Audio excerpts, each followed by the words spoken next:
It's September 22nd, and welcome to The People's Report. Today we're going to be covering some news from the last 2 weeks, including the war in Gaza and the giant bombs that they're using to destroy the city, Luigi Mangione and the end of his terrorism charge, Bernie Sanders and his statement that that the genocide of the Palestinians is in fact a genocide, the so-called Trantifa and the government's war on trans people, Charlie Kirk, and the implications behind the FCC censoring Jimmy Kimmel for commenting on the government's response to the shooting. We'll also be discussing Venezuela and the DEA agent who's recently been captured there smuggling drugs from the United States into the country. Timestamps for all of these discussions will be found in the description. Google and $45 million deal with Israel to deny Gaza famine, report claims. From the Helsinki Times. Google is facing scrutiny following reports that it signed a $45 million advertising contract with Israeli Prime Minister Benjamin Netanyahu's office to support a digital campaign denying famine in Gaza. The agreement, revealed by Dropsite News, describes Google as a, quote, key entity in advancing Israel's strategic messaging and public relations efforts. The 6-month campaign was launched shortly after Israel blocked the entry of food, fuel, and medical supplies into Gaza on the 2nd of March. According to documents cited by the report, Google's advertising platforms, including YouTube and Display and Video 360, were used to distribute promotional content designed to counter international concerns over humanitarian conditions in the territory. One YouTube video from Israel's foreign ministry, widely circulated through paid promotion, claimed, quote, "There is food in Gaza, any other claim is a lie," end quote. The clip has been viewed over 6 million times. The Israeli government's digital campaign coincided with a sharp increase in starvation deaths in Gaza. The enclave's health ministry said 185 people, including 12 children, died of hunger in August. The deaths came after the UN-backed Integrated Food Security Phase Classification, IPC, formally designated parts of Gaza as famine zones. More than 43,000 children under 5 are reported to be suffering from malnutrition, alongside 55,000 pregnant and breastfeeding women. The campaign, referred to internally using the Hebrew term hasbara, commonly translated as propaganda, was launched amid growing global criticism of Israel's blockade. In Knesset discussions held the same day the blockade was imposed, lawmakers reportedly expressed concern not over the humanitarian impact, but over the potential damage to Israel's international reputation. During one such meeting, military spokesperson Avishai Adrei suggested launching a, quote, digital campaign to explain that there is no hunger and present the data, end quote. That proposal materialized in the form of Google advertisements, as well as additional paid promotions on other platforms. Israel spent a further $3 million on advertising with X, formerly Twitter, and $2.1 million with Outbrain and Teads. The campaign also sought to discredit the United Nations and Gaza authorities. Ads hosted in Google's Ads Transparency Center accused the UN of obstructing aid delivery and promoted the Gaza Humanitarian Foundation, GHF, a US-backed aid group criticized for operating outside UN structures. The GHF has been accused by human rights observers of placing civilians at risk and failing to meet minimum humanitarian standards. At the time of the campaign's launch, Israel was also barring international journalists from entering Gaza and targeting local reporters in the territory.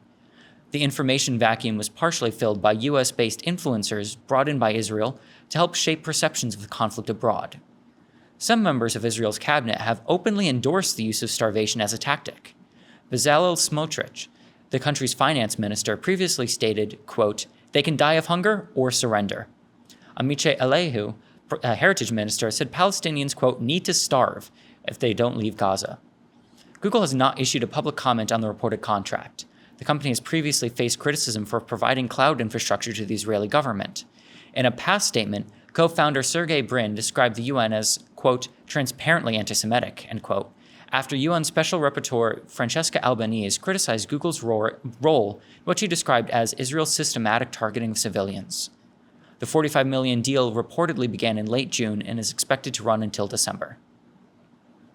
Yeah, and I already saw some of the effects of the this first one, the Google one, in which if you look up the flotilla, it'll the first thing that comes up is a sponsored link about, let me see if it's still up, but sponsored page about how the Sumud flotilla is. So the Google connection for this is the Israeli government paid them for ads?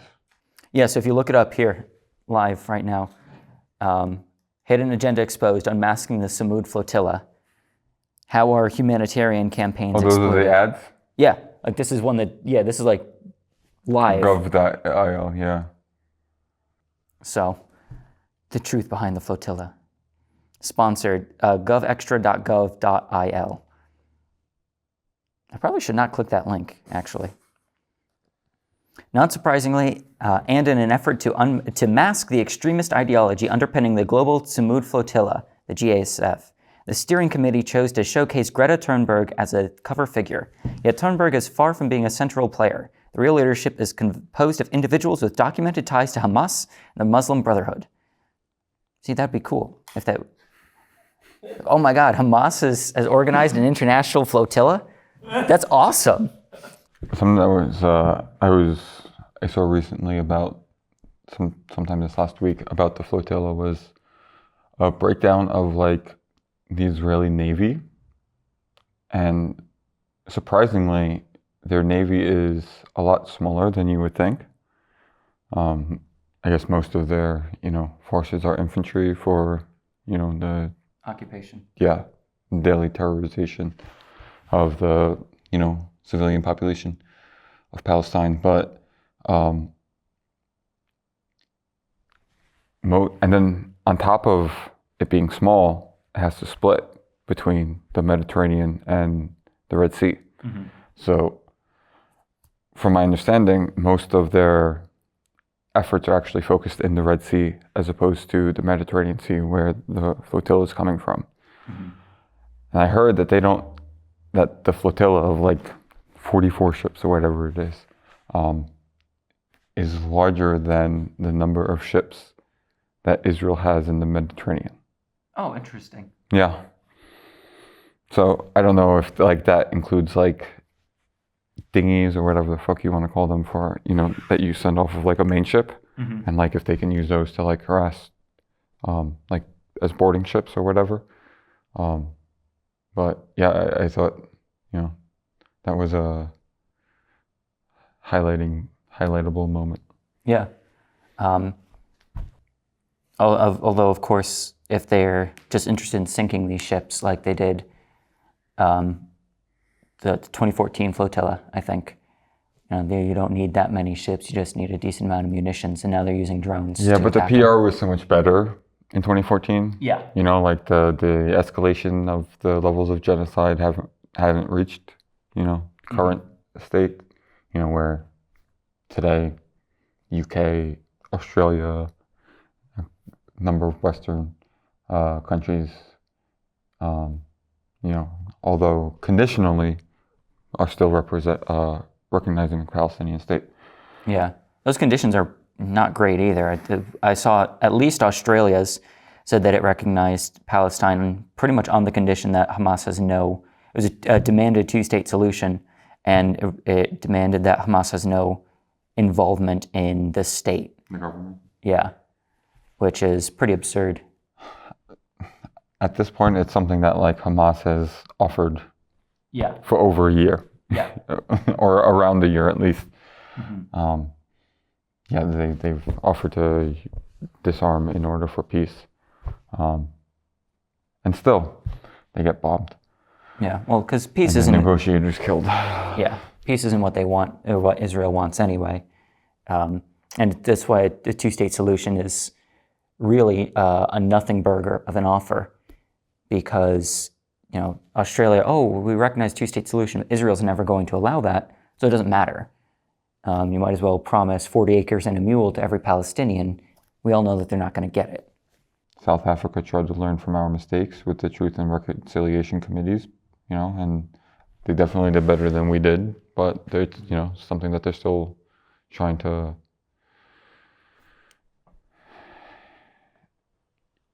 equalize or, perform the reparations in the form of like land reforms currently. Mm-hmm. That's the big white genocide in South Africa. Yeah, and I don't think as long as Israel exists as a state, it's never going to permit a two-state solution. And so even just offering one or trying to make that happen. Did you see the Netanyahu's recent speeches? I did not. Oh my God. How recent? Like this weekend? No. September 20th. It was a Hebrew one. Okay. So balls to the wall, Yeah. no holds barred type speech. Talking about continuing to annex Judea and Samaria, and there will never be a Palestinian state between the Jordan River and the Mediterranean. Just, horrific. Yeah. Shit. Well, the UN has recognized that those speeches and other official statements from the Israeli government is evidence of their intent to carry out the current genocide. But, like the, promises to disarm, like recognition of a two-state solution, like all of these things, the UN recognition of genocide, if the states with power are doing nothing, then it doesn't matter. 10 nations voted against the recognition of the Palestinian state at the UN this year, right? Yep. And 14 members of the UN Security Council, not Security Council.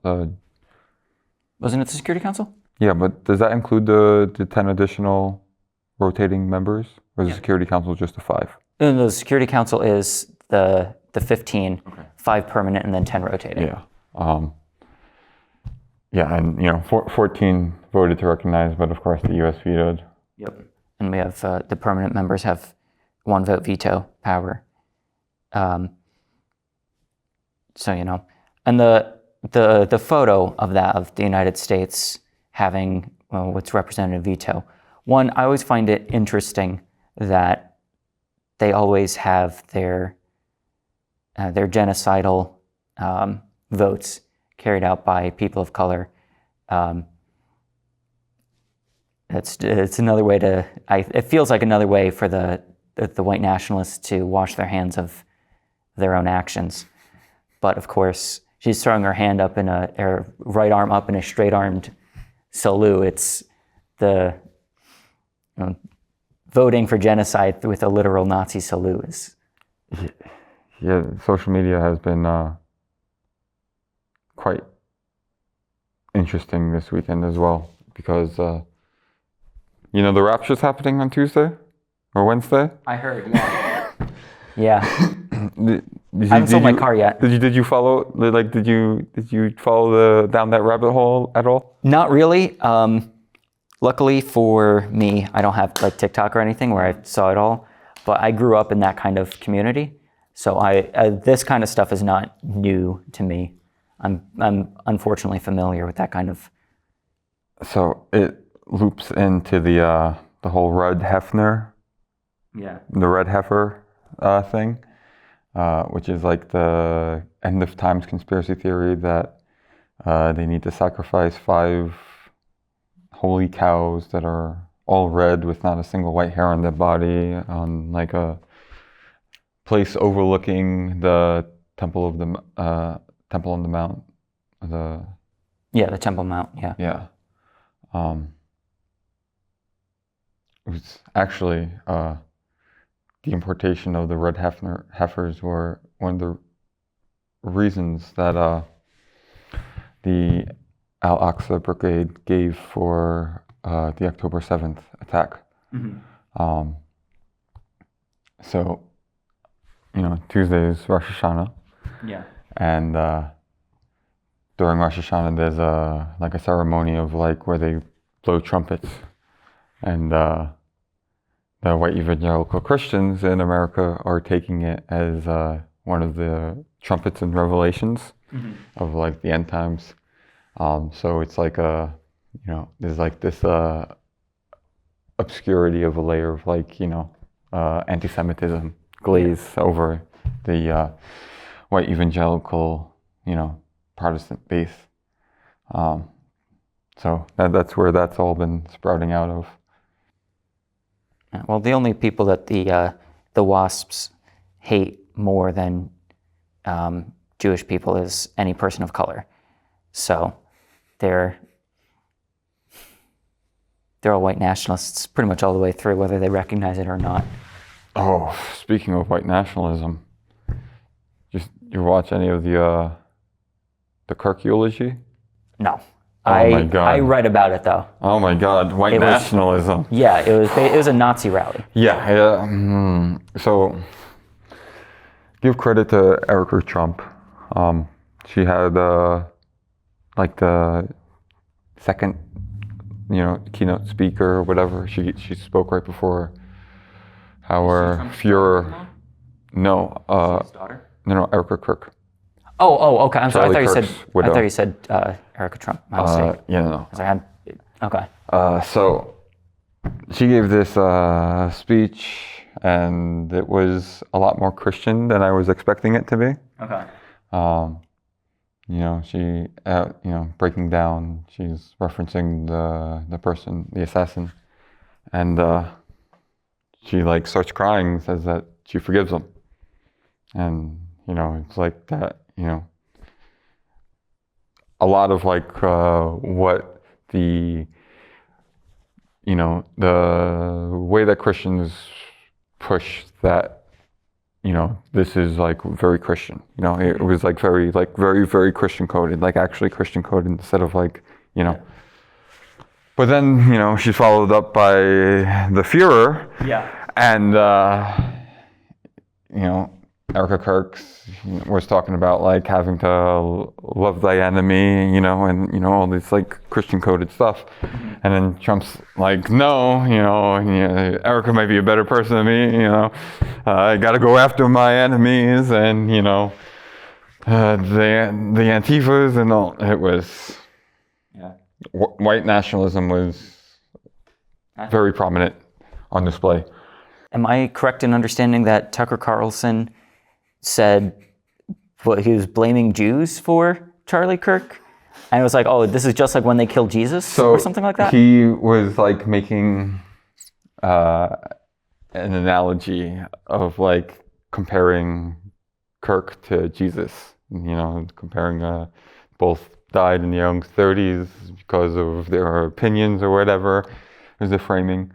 And then he said something about, and then some hummus lovers in the dark room didn't like what he was saying. So they were like, we got to get rid of him. Let's just kill him. Yeah. So he was like,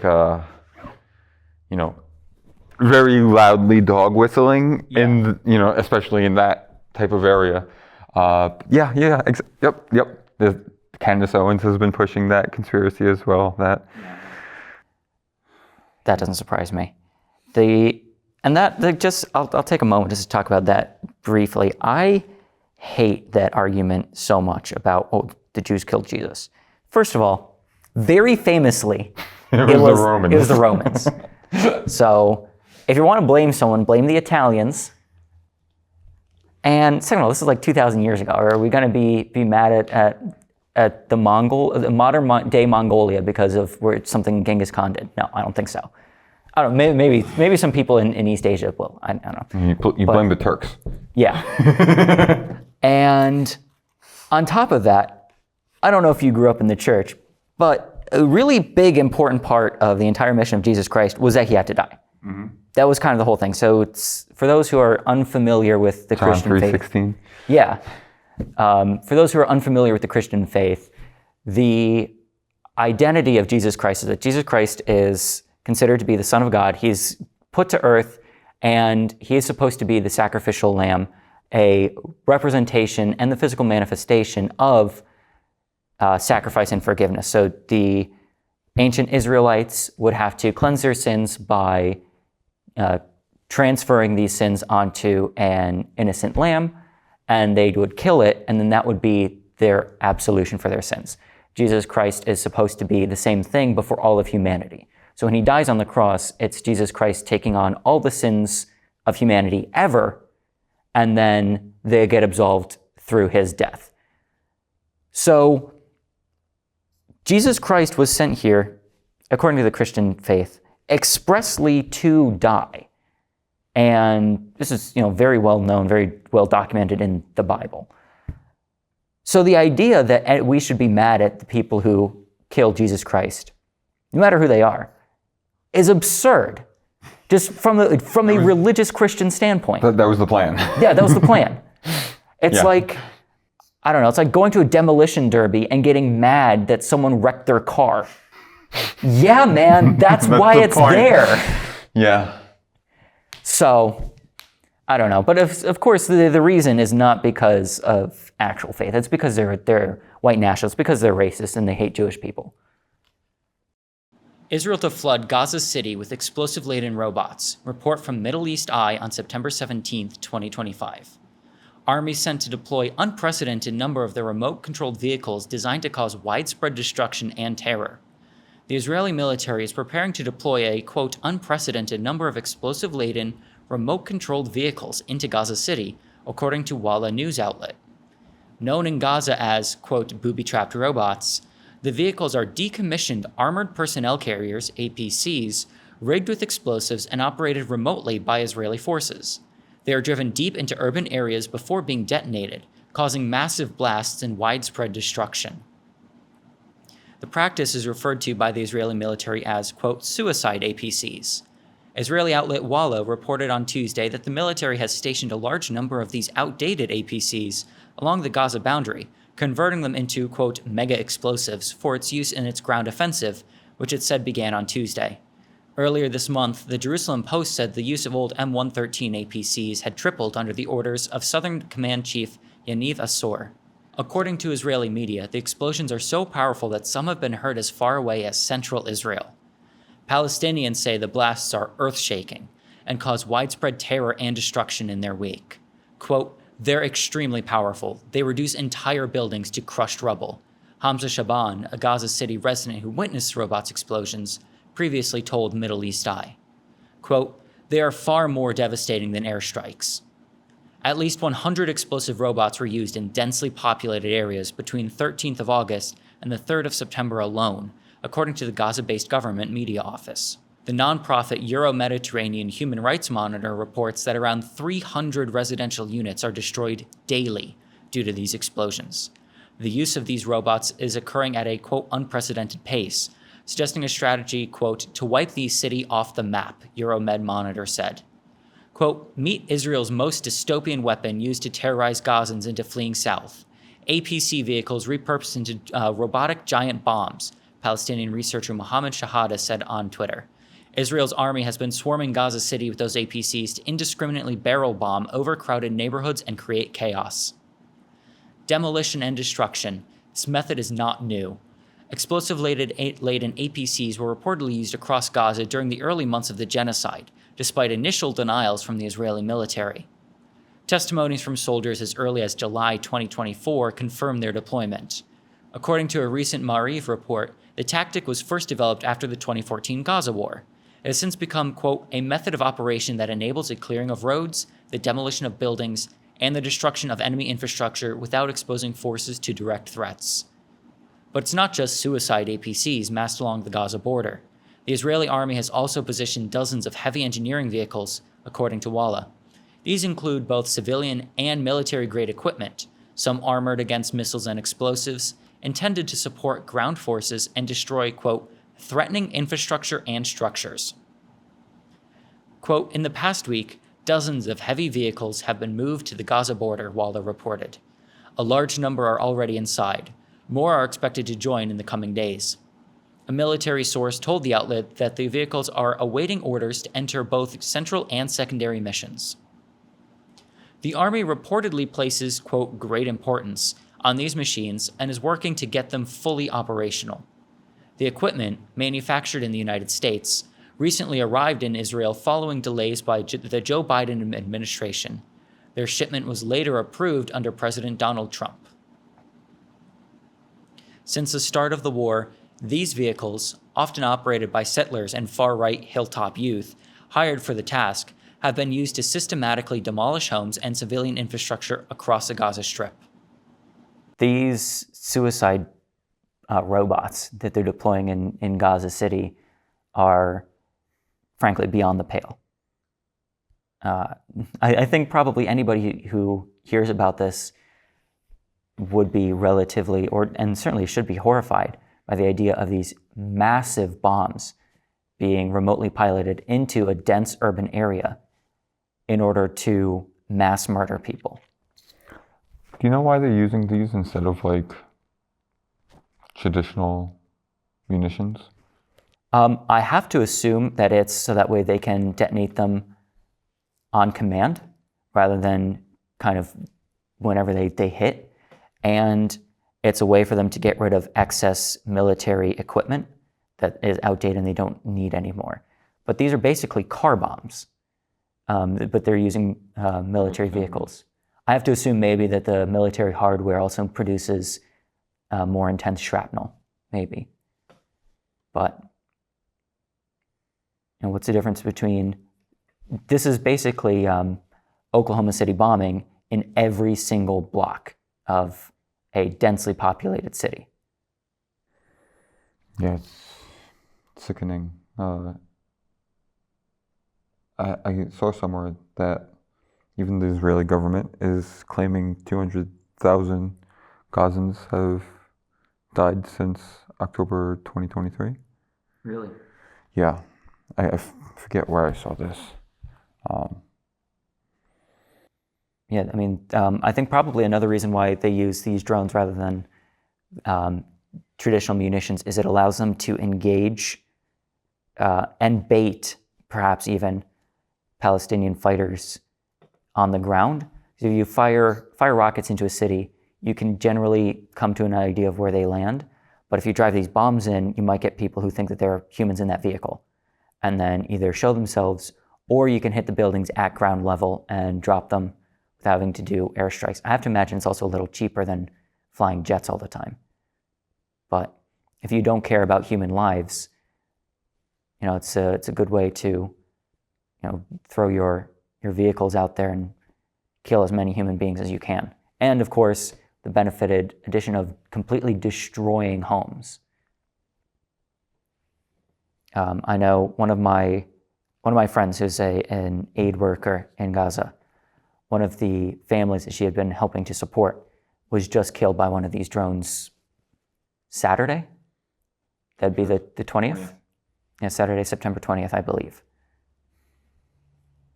They drove one of these bombs into the neighborhood, and again, it's a car bomb. They just set off a car bomb in a neighborhood. And we want to talk about the nihilistic violent extremists, or whatever they're called. That's definitely one way to put it. Yeah, it's again like the closest thing I can think of to in an American analogy would be the Oklahoma City bombing, and they're doing this on every single block. Scale. Yeah. And Gaza is one of the most populated places in the world. Yeah. We're talking a city about the size, a little smaller than the city of Philadelphia. The Gaza Strip, is smaller than, about the size of the city of Philadelphia, with an extra million people, about 2.5 million people, to Philly's like 1.5. Mm-hmm. And over 50% of the population is children. Yeah, it's so gross. And I found the article that was referencing. The Guardian on Friday, September 12th, reported that the retired General Halevi says that there have been 200,000 casualties in Gaza. If only those were IDF casualties.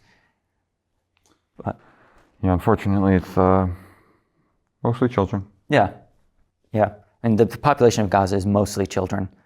Yeah, what was it, like 5 out of 6 people killed are civilians? Yeah, at least. And of course, I'd argue 100% are civilians. 100% of the casualties are innocent, because I want to say it's a Palestinian poet who said that every Palestinian is innocent even when he carries a gun, and every settler is a terrorist even when they only carry a flower, because to plant the flowers, you have to steal the soil, steal the water, and even steal the sun and the sky. So the vehicles that they're using are APCs. These are armored personnel carriers. These are designed to transport a decent amount of soldiers. I want to say usually 8 to 12 soldiers into battle in a vehicle that's going to be able to withstand small arms fire. So it's a lightly armored vehicle, bigger than an SUV. It's hard to put in comparison of exactly how big these are in relation to regular vehicles you'd see on the street, but maybe a very large SUV on the small side, between an SUV and maybe about the size of a box truck, like a U-Haul vehicle. And they are armored, usually have weapons. Of course, I have to assume these are largely disarmed.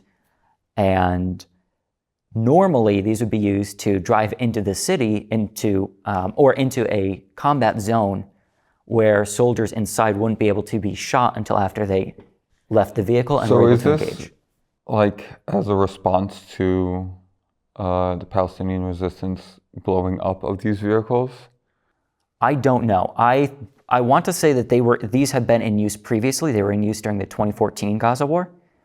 I feel like one of the reasons why they have decided to do this is not only to deplete their overstock, but also because seeing one of these vehicles drive into an urban area where resistance fighters are might encourage them to go out and try to engage the vehicle. So for those who haven't been seeing the Palestinian resistance, there are so many videos, almost daily, of Palestinian resistance fighters attacking tanks, APCs, and armored bulldozers at point-blank range, climbing up onto them and even dropping bombs down into the hatches to kill the occupiers inside. And this has been a very effective battle strategy for the resistance against the occupation, because the Israeli army is too cowardly to engage in small arms combat with the Palestinian resistance. So if you don't know much about armored warfare, armored vehicles always have to be escorted by infantry in order to defend them from people doing things like climbing up on top of them and dropping bombs down the hatches or planting anti-tank mines directly on these tanks.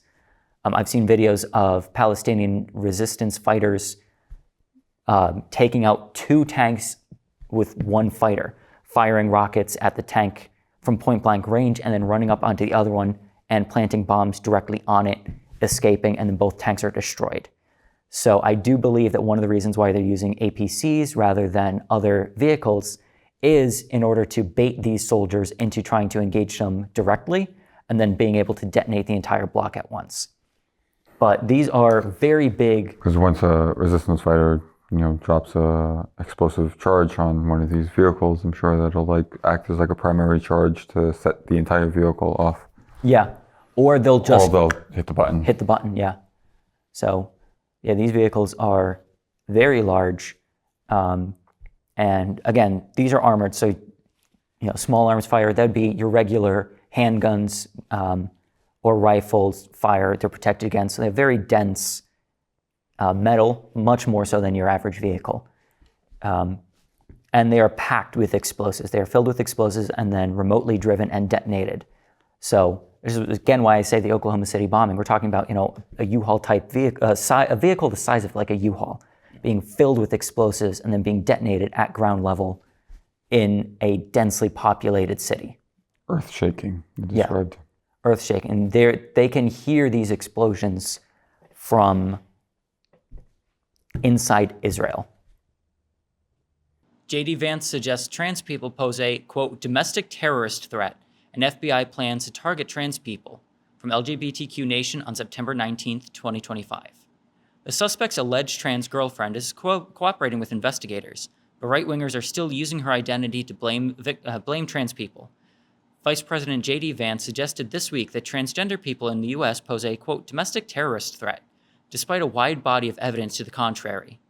On Wednesday, Vance appeared on Fox News' Jesse Watters Primetime. He blamed the September 10th assassination of right-wing Christian nationalist activist and Trump ally Charlie Kirk on, quote, left-wing political radicalization, and speculated that suspected shooter Tyler Robinson was, quote, probably radicalized by trans-related stuff. In a clip of the interview posted on X by journalist Ken Klippenstein, Waters asked the vice president whether he considers, quote, the militant transgender movement to be a, quote, domestic terrorist threat. Quote, if you are encouraging people to commit acts of violence against the United States government or against your fellow Americans, absolutely. You're involved in a terrorist movement, Vance responded. That portion of Waters' conversation with Vance appears to have been edited out of the full segment posted to Fox News' website. But on Thursday, Klippenstein published a report in his newsletter, which seemed to confirm the Trump administration's plan to designate trans Americans as violent extremists. According to Klippenstein, 2 national security officials told him that the administration is discussing a plan in which the FBI would consider transgender suspects as a subset of its, quote, nihilistic violent extremists threat category. Sources told Klippenstein that the designation would give the administration a political and media cover to target trans people. Quote, they are cynically targeting trans people because the shooter's lover was trans, a senior intelligence official reportedly told Klippenstein. Quote, the administration has convinced itself that the Charlie Kirk murder exposes some dark conspiracy. Utah Governor Spencer Cox, Republican, confirmed during a September 12th press conference that Robinson was romantically involved with his roommate, who is reportedly transgender. Cox and other officials have repeatedly said that the roommate, who has not been named, knew nothing about Robinson's alleged plan to kill Kirk and has been incredibly cooperative with law enforcement during the investigation. Officials are also still investigating a precise motive for the crime. But that has not stopped the Trump administration and right-wing media from using Kirk's murder to falsely cast the transgender community as violent extremists. On September 11th, far-right anti-trans podcaster Steven Crowder posted a since-discredited bulletin from the Bureau of Alcohol, Tobacco, and Firearms and Explosives, the ATF, incorrectly claiming that bullet cartridges found near the Utah Valley University campus, where Kirk was shot and killed at a speaking event, were engraved with wording, quote, expressing transgender and anti-fascist ideology. Conservative media personality Megyn Kelly amplified that post, writing on Twitter that, quote, trans and anti-fascist apparent motivation in Charlie's murder. It is beyond time to stop coddling, perpetuating the spread of this dangerous ideology. As the Los Angeles Times notes, in a September 11th Rumble livestream, Donald Trump Jr. falsely claimed that, quote, it seems like per capita the radical transgender movement has to be the most violent movement anywhere in the world. Right-wing figures like Matt Walsh, Laura Loomer, Sebastian Gorka, and Elon Musk have all piled on in the weeks since Kirk's death, with Loomer explicitly calling for, quote, the trans movement to be designated a terrorist movement in a September 13th Twitter post. Journalist Aaron Reed also reported that Republican Representatives Nancy Mace of South Carolina and Ronnie Jackson of Texas have publicly called for transgender people to be institutionalized, with Mace telling reporters that, quote, these people are violently ill, should be in a straitjacket with a hard steel lock on it. In reality, evidence shows that the MAGA narrative of trans violence is entirely baseless. Both New York Times columnist Lydia Polgreen and the LA Times point to data from the Violence Prevention Project at Hamline University, which indicates that less than 1% of shootings where 4 or more people were wounded in public were by trans people, and that over 97% of the mass killings were committed by cisgender men. Earlier this month, an analysis of crime data by PolitiFact also showed that the overwhelming majority of shootings were perpetuated by cisgender men. And as Polgreen noted, the Williams Institute at the UCLA School of Law has found that trans people are 4 times more likely than cisgender people to be the victims of violent crime. J.D. Vance, of course, recently was saying about how trans people are or may fall into the nihilistic violent extremist category. They're discussing whether or not the so-called trans ideology is in and of itself radical extremism, violent extremism in particular. They're blaming the Charlie Kirk shooting on trans ideology. A recent school shooting, which I guess is the second or third school shooting by a trans individual, maybe, out of the 100 a year. So of course, that's evidence that being trans is violence in and of itself, notwithstanding all the violence of being, Yeah, in America. yeah. It's funny how they are able to like recognize it as violence, like only if it's a trans person. Yeah. But like that's like the big word being thrown around a lot, especially in the last week, is like political violence, right? And like, they can see the assassination of Kirk as political violence, but they can't see, Homelessness, yeah, or hunger, food insecurity, yeah. Any policy that is traffic fatalities. I'll throw that one in there. yeah. If we had better public transportation, there would be less fatalities, on the roads, and that would, lower that. So yeah, these are, violent situations that are happened through like policy positions that are like, done through politics, which is like the fight and distribution for our resources, our collective resources, and like how to, divide them up.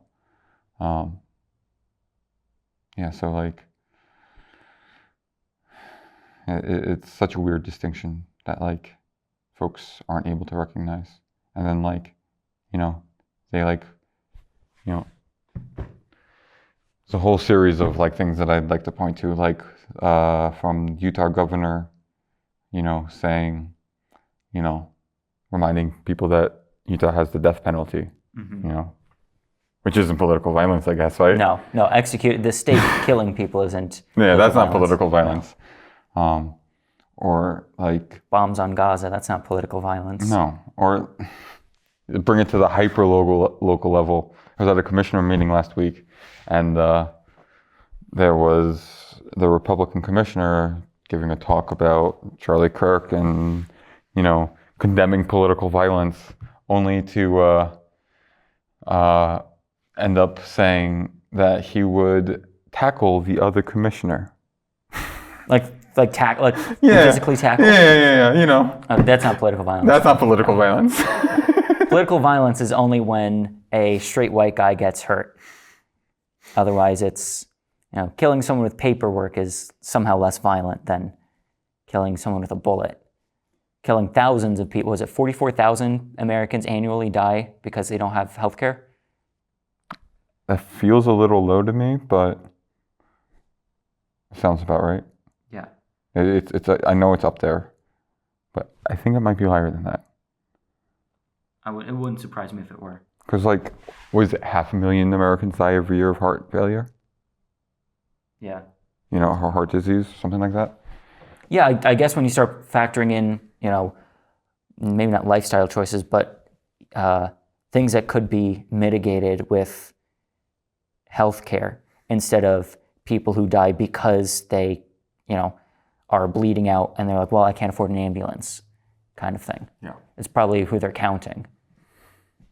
Yeah, but that's not violent. Yeah, as opposed to like someone had a heart attack at the age of 58, but from an underlying condition that went undiagnosed their entire life because they weren't able to really afford medical attention. Yeah. Those numbers likely aren't being calculated. Yeah. And even violence, isn't even just restricted to people dying, but being homeless is an incredibly violent experience. Yeah.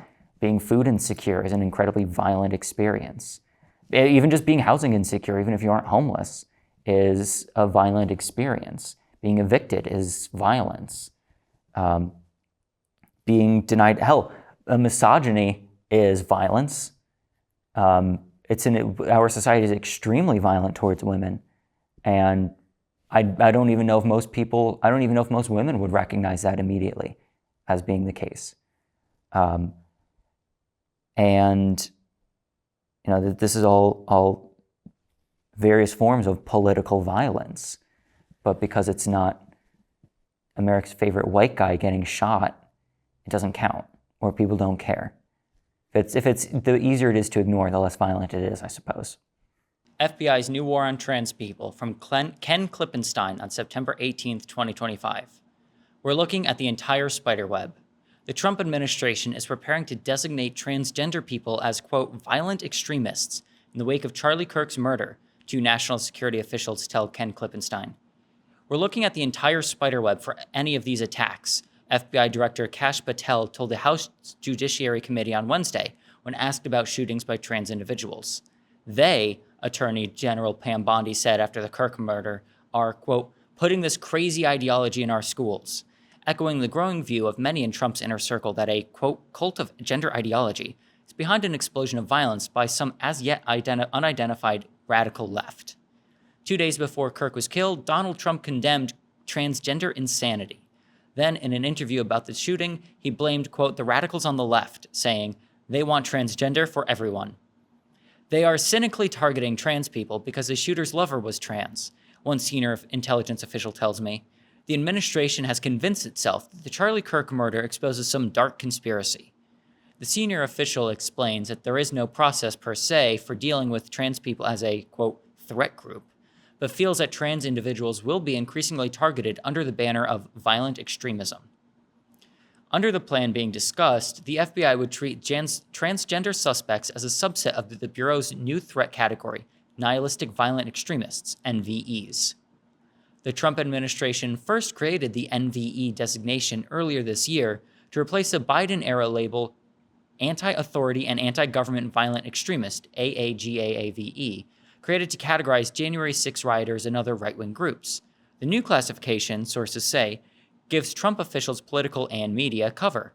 Rather than directly naming transgender people as some enemy, the White House has preferred euphemisms like, quote, "gender ideology extremism." On his first day in office, Trump signed an executive order establishing federal policy as defining sex as a, quote, "immutable biological reality" of male and female. He also signed an order to keep transgender individuals out of women's sports. This order directed federal agencies to enforce laws based on the definition and to cease funding for anything that, quote, "promotes gender ideology." Additional executive orders have been signed that aim to restrict access to gender-affirming healthcare for minors, the administration labeling it as, quote, "chemical and surgical mutilation." The State Department has since stopped issuing new passports with an X gender marker. The Department of Homeland Security says that it will ban transgender women from traveling to the United States to compete in professional sports. A ban on transgender people serving openly in the military was reinstated. And earlier this month, CNN reported that the Department of Justice was discussing denying trans people's rights to possess firearms on the rationale that transgenderism is, quote, "mental illness." But the Kirk killing has broken any hesitance to declare an all-out war on trans people directly, even amongst the anti-trans Trump inner circle. Take, for instance, the White House counterterrorism czar, Sebastian Gorka, who, prior to Kirk's murder, despite his prodigious output on Twitter, had never tweeted the word, quote, "trans" during the second Trump term. The day after Kirk's assassination, though, Gorka posted 3 separate tweets on Twitter about, quote, "trans shooters." Gorka is the highest-level counterterrorism official in the Trump administration. Today, Donald Trump Jr. summarized the mood of his father's circle, saying on Twitter, "What is the greatest domestic terror threat facing America, Antifa or Trantifa?" Antifa, short for anti-fascist, refers to a loosely affiliated anarchist movement that Trump frequently blames for political violence. Trantifa is a label suggesting transgender activists represent a violent network akin to Antifa. The Trantifa term, now ascendant, has percolated for the past several years. It appears on an internal officer awareness bulletin circulated by the private Symbol Intelligence Group, which contracts with the FBI and local law enforcement, obtained through a records request by the transparency nonprofit Property of the People. Prosecutors have already made clear that they are placing transgender identity at the center of their case against Kirk's alleged killer, Tyler Robinson. The indictment refers to transgender issues 3 separate times. Quote, "mass shootings by transgender individuals, trans rights-oriented, and biological male who is transitioning genders." Yesterday, President Trump announced he was designating Antifa as a, quote, "major terrorist organization." The White House is reportedly drafting an executive order to that effect. Mainstream media outlets mocked the move, pointing out that only groups with overseas connections can be formally listed as foreign terrorist organizations. But that criticism overlooks the fact that the FBI has the authority to designate and watchlist domestic terrorists secretly. There are some 4,000 Americans so named with no foreign nexus. Kash Patel has said that the FBI is looking at Robinson's entire network of contacts, well beyond the 20 people in his Discord friend group. the leaked chat messages from the group that Ken Klippenstein published earlier this week do not suggest anything close to that conspiracy. It's perhaps not too surprising that the Trump administration's war on diversity, equity, and inclusion is now encompassing the transgender community. But while the DEI crackdown is likely to be reversed by subsequent administrations, given the sheer number of people it affects, a federal designation of trans people, who account for a far smaller number, as violent extremists pretends a longer-term campaign. The practice, now deeply embedded as a result of 2 decades of the global war on terror, includes constructing link analysis diagrams of friends and friends of friends, monitoring social media, opening more intrusive investigations to collect intelligence on potential extremists, watchlisting people, and even arresting people preemptively, all in the name of public safety. The Republicans, conservatives, fascists, all of them keep saying that, even though Charlie Kirk is dead, we didn't burn down cities and we didn't burn down businesses and we didn't riot, trying to make a connection between the Black Lives Matter protests of 2020 and the political assassination of Charlie Kirk. But that's such a facetious argument in the first place, because it's when he was shot and killed, and then they arrested at least a suspect. At the moment, of course, we have to give him the benefit of the doubt, but they arrested a suspect. Justice is being, or America's idea of justice is being carried out. When it comes to, racial killings, Black Americans being killed, especially by police, which is political violence, that goes without justice. Yeah. And so it's just not an equitable solution. When they were freaking out about that lady being killed on the bus, or was it on the train? On the light rail. And they're like, oh, well, we're not burning down cities or whatever. But they arrested him, and he's presumably will be tried. Mm-hmm. So justice has already been carried out, and no one had to ask for it, no one had to demand it. Exactly. And as opposed to when it's a police officer that is committing the violence, they have things like qualified immunity, where also often they just walk away, go home that night, and still have the job. And if a police officer kills a Black man in America, he gets rewarded with a 2-week paid vacation. One of the lead police trainers told police academy students that when you kill someone that night, you're going to have the best sex of your life. And they get away with it.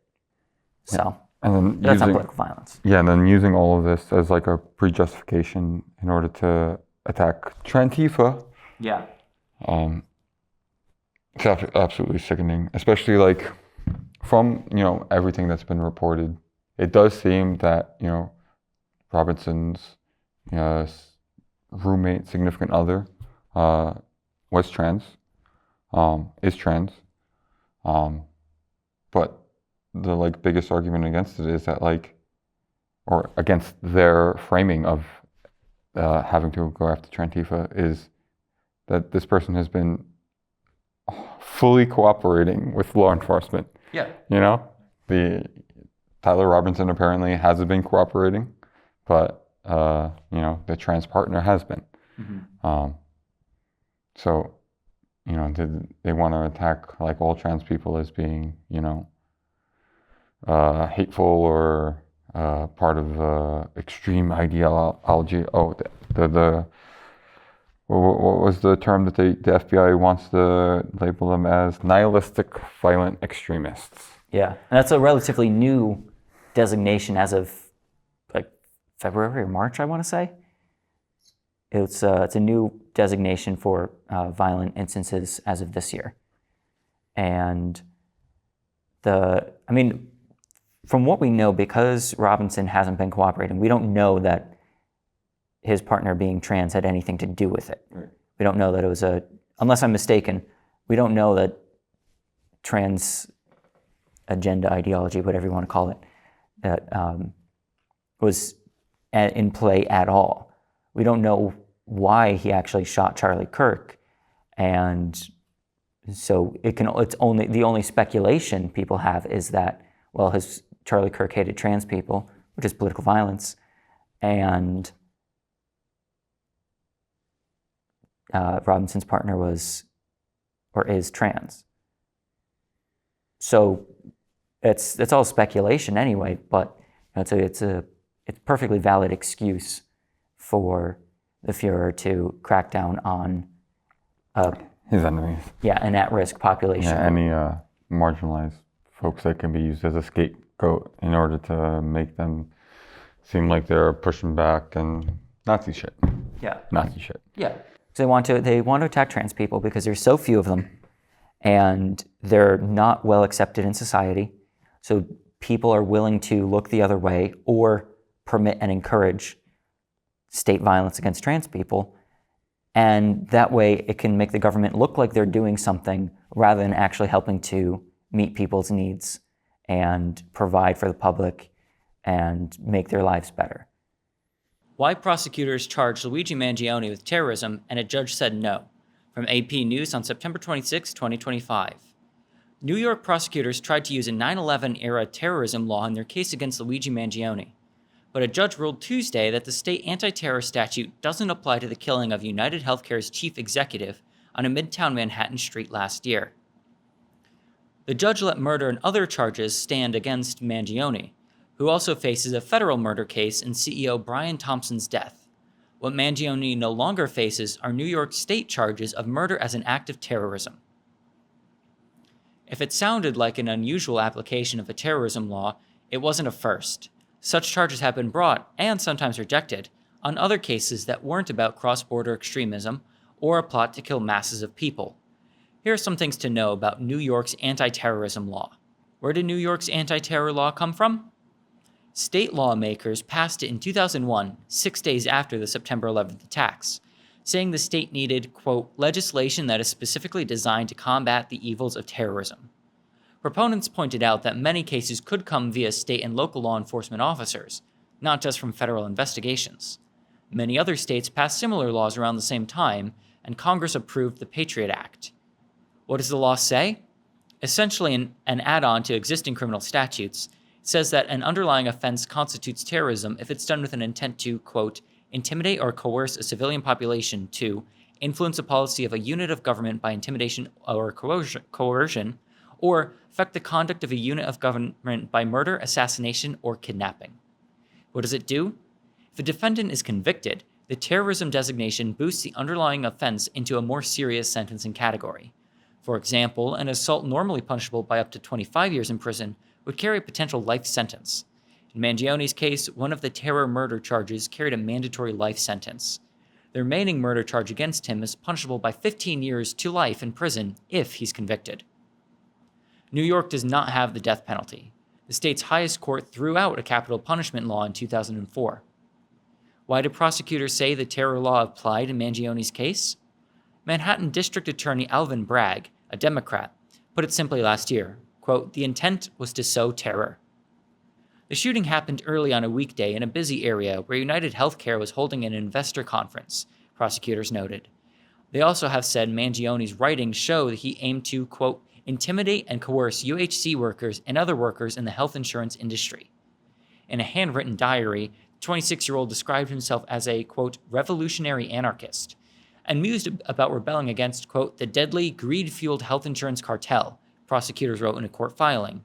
They said Mangione researched United Healthcare, having apparently never been a customer himself, and laid out a plan to, quote, whack the CEO during the parasitic investor gathering, asserting that such a killing would be, quote, targeted, precise, and doesn't risk innocence.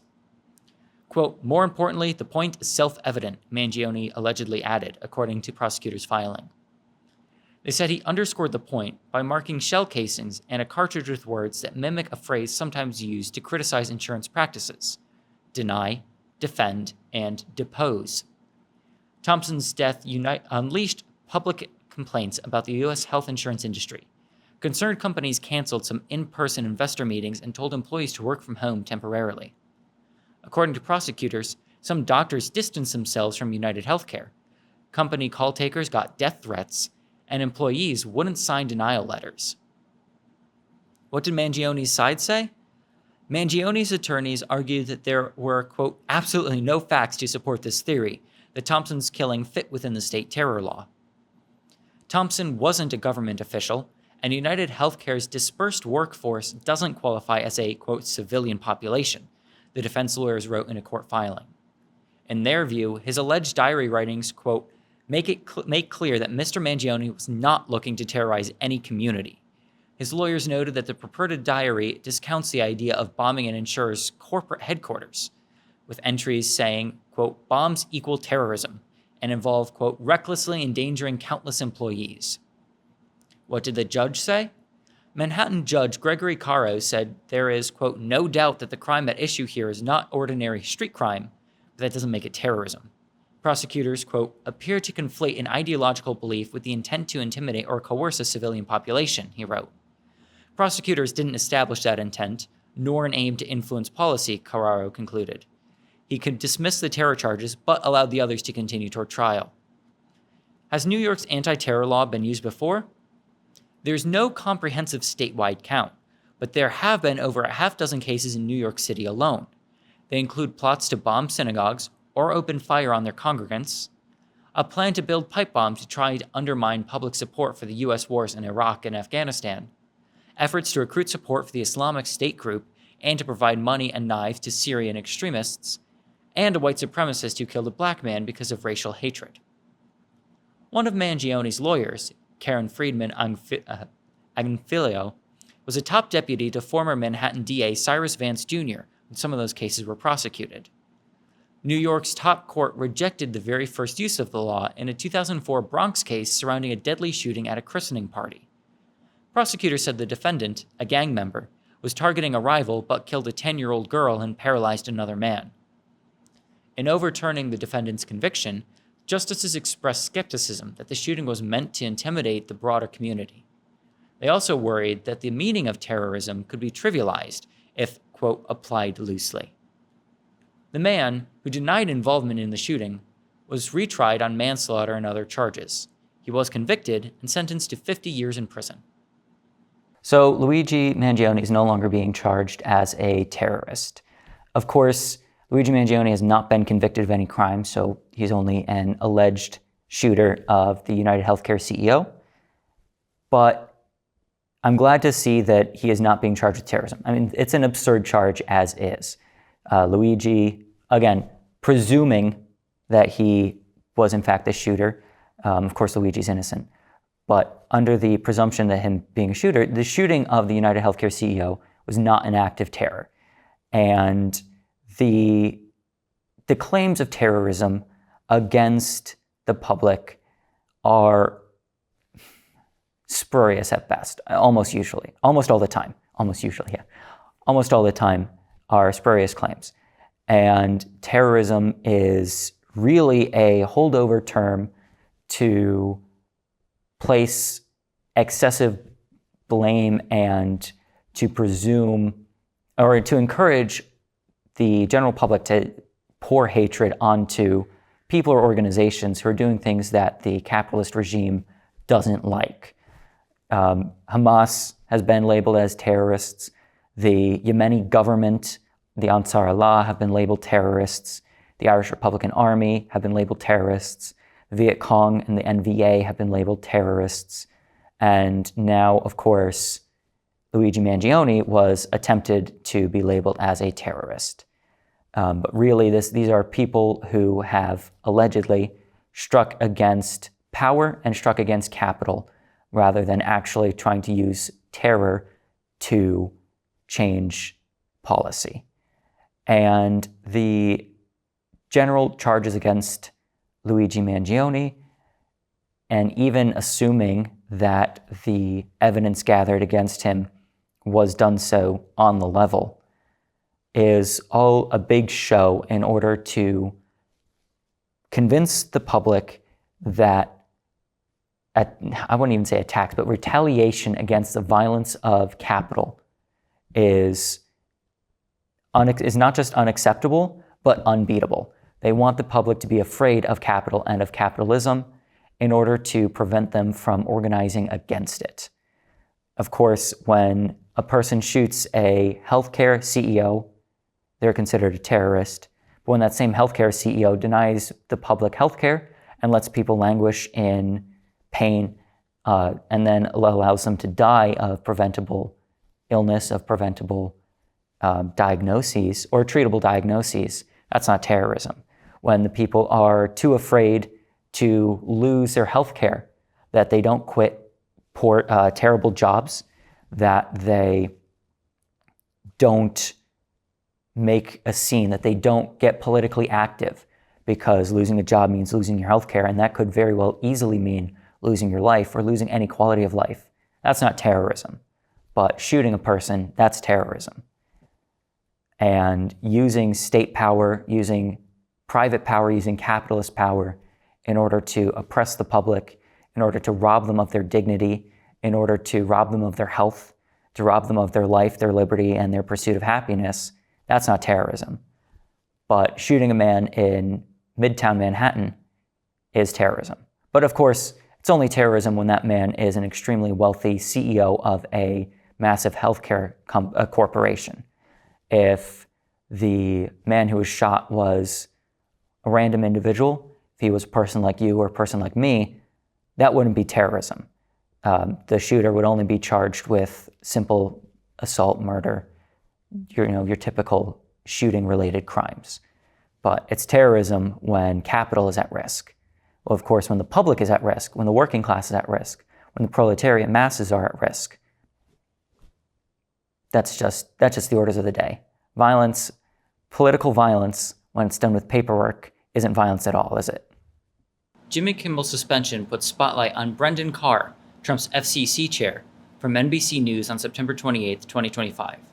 Trump's broadcast industry watchdog regularly throws himself into the political fray, assailing media companies for perceived bias, and taking a key role in debates at the intersection of policy, business, culture, and free speech. President Donald Trump hailed Brendan Carter as a, quote, warrior for free speech when he tapped him to be chairman of the Federal Communications Commission, the independent agency that regulates the broadcast television industry and other platforms. Carr has lived up to the warrior moniker. Since he took the job, Carr has launched a wave of investigations against leading media corporations and criticized some for perceived liberal bias.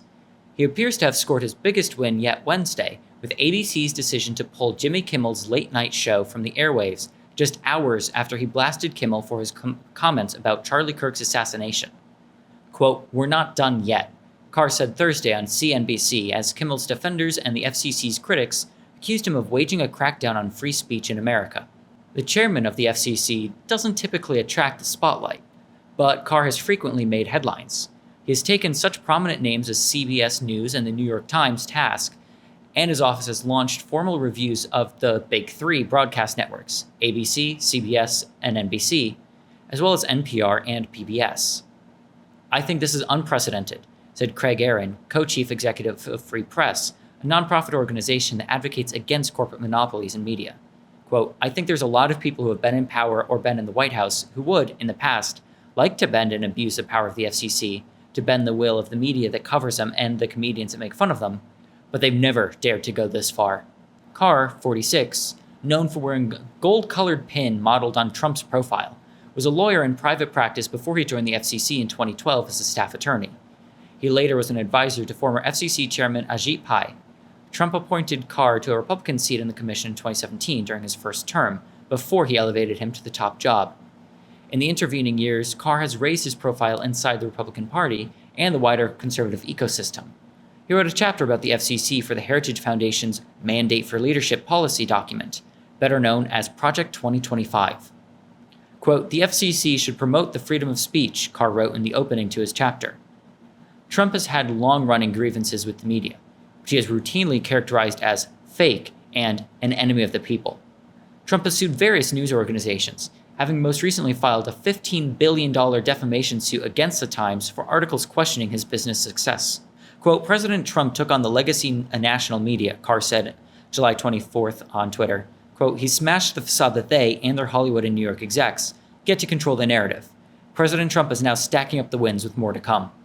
Carr's aggressive moves come during a period of immense technological and cultural transition for the traditional media as it confronts the rise of generative artificial intelligence, growing competition from foreign-owned platforms such as TikTok, and the decline of broadcast and cable television viewing. The media industry has also rapidly consolidated around a handful of big corporate players, giving Carr more influence, as the national political culture has become more fractured and polarized.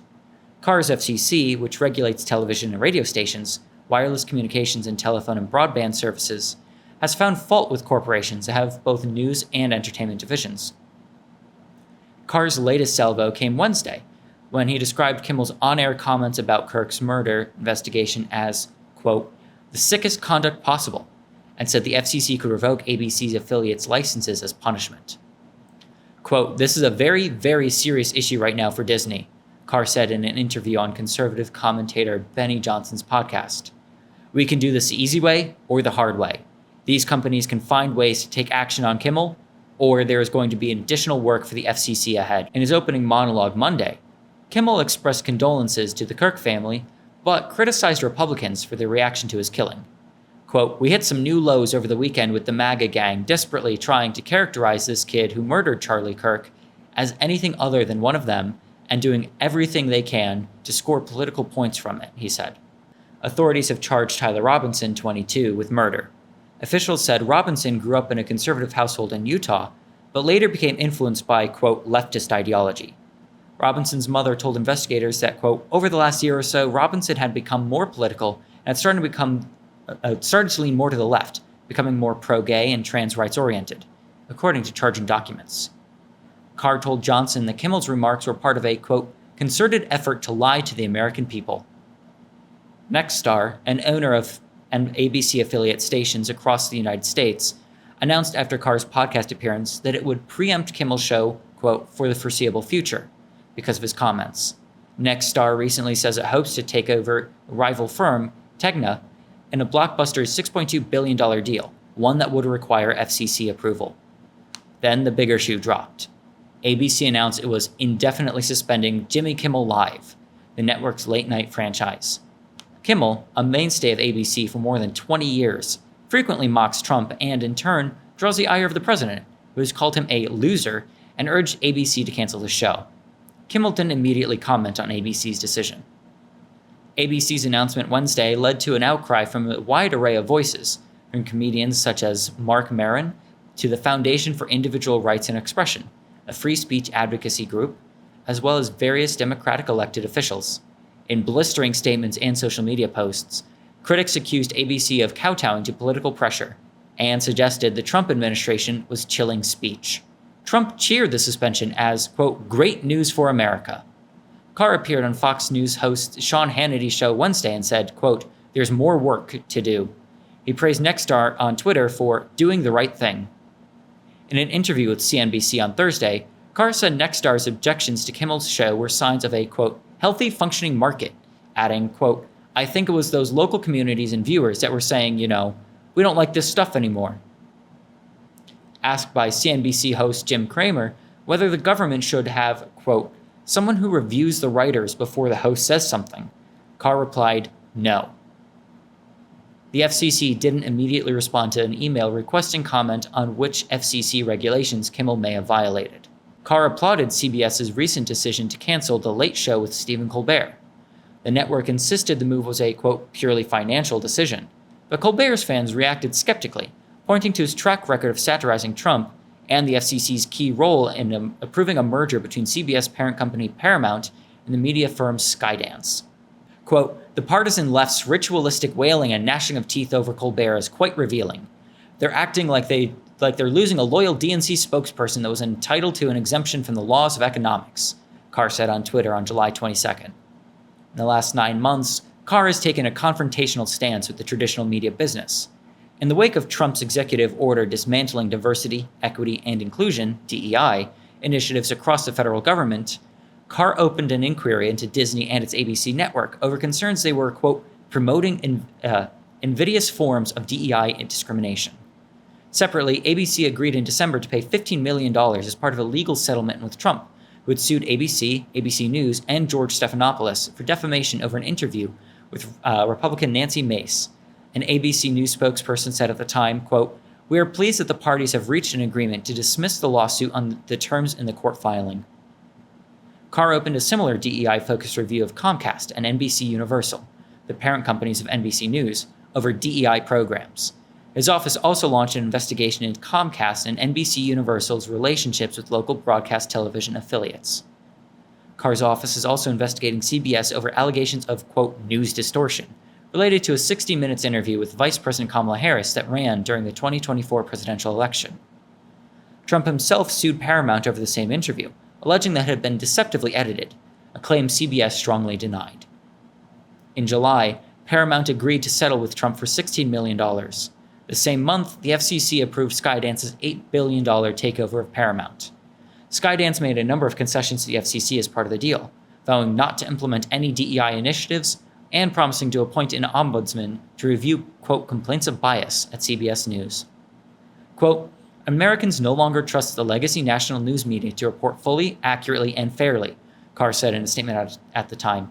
"It is time for a change."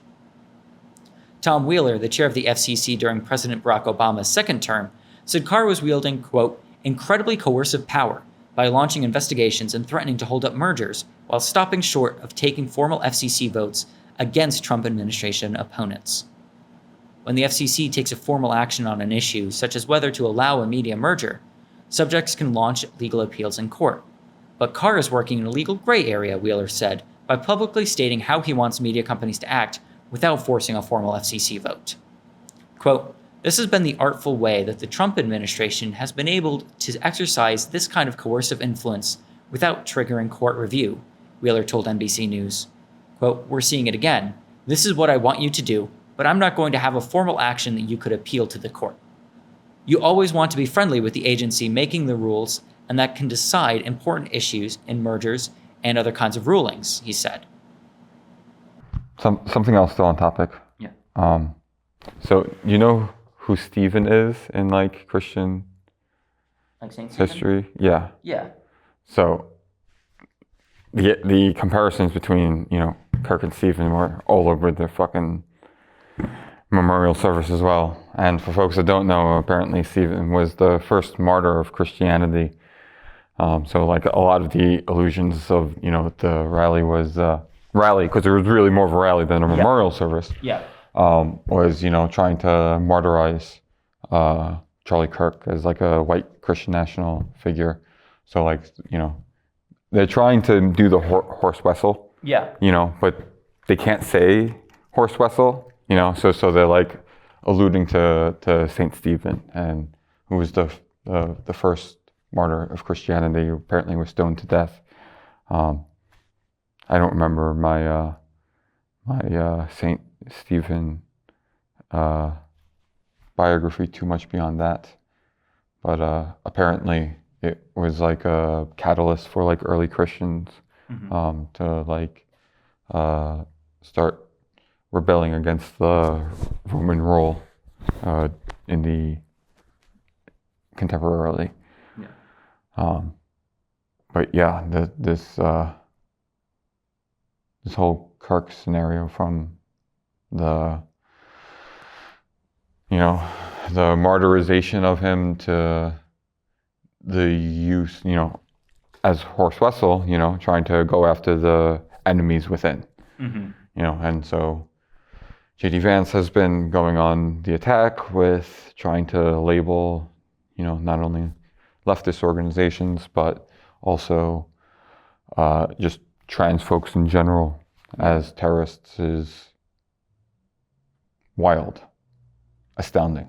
Like, it really goes to show the layers that we've slipped to, I think. Yeah. And what do they call it? Trantifa? That's what they're calling it?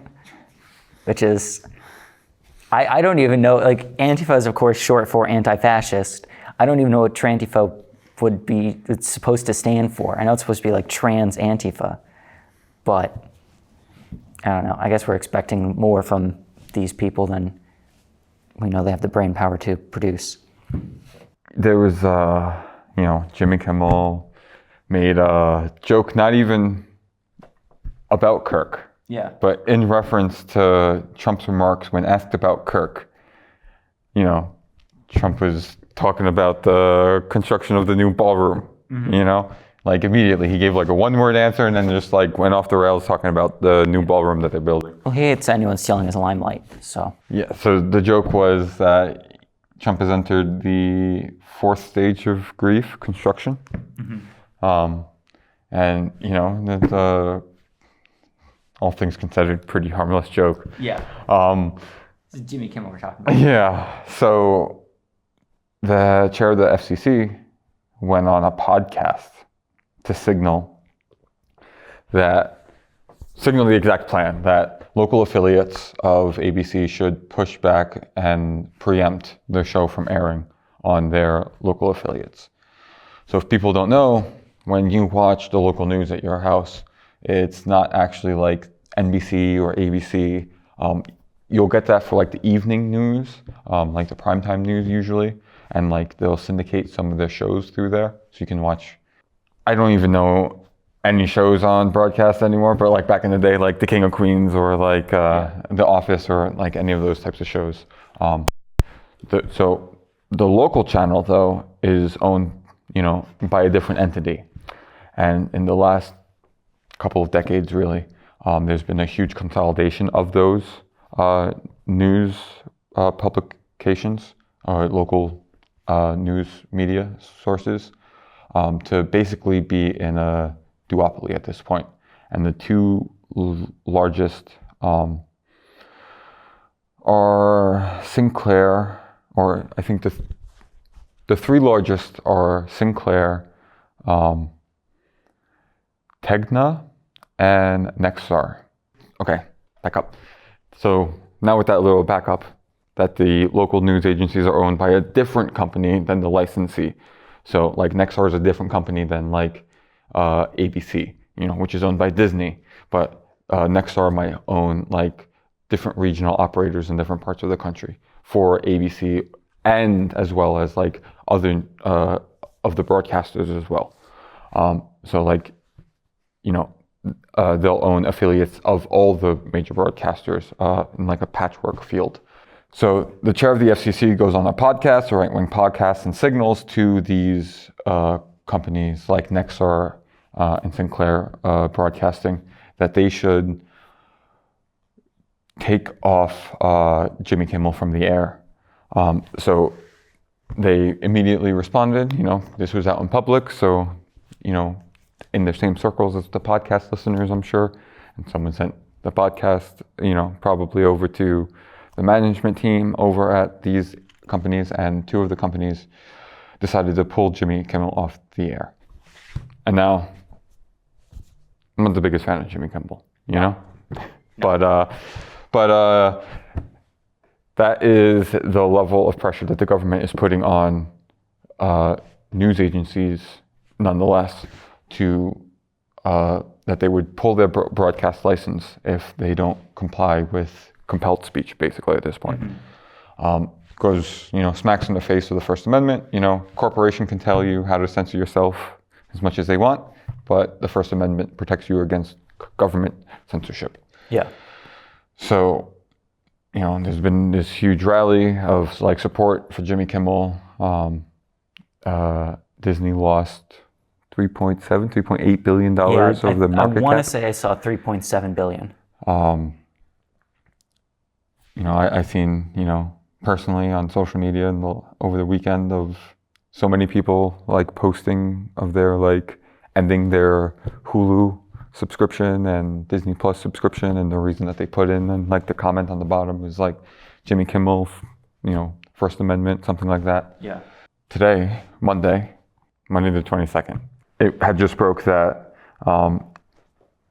ABC, Disney has decided to, you know, stop their indefinite hiatus of Jimmy Kimmel. So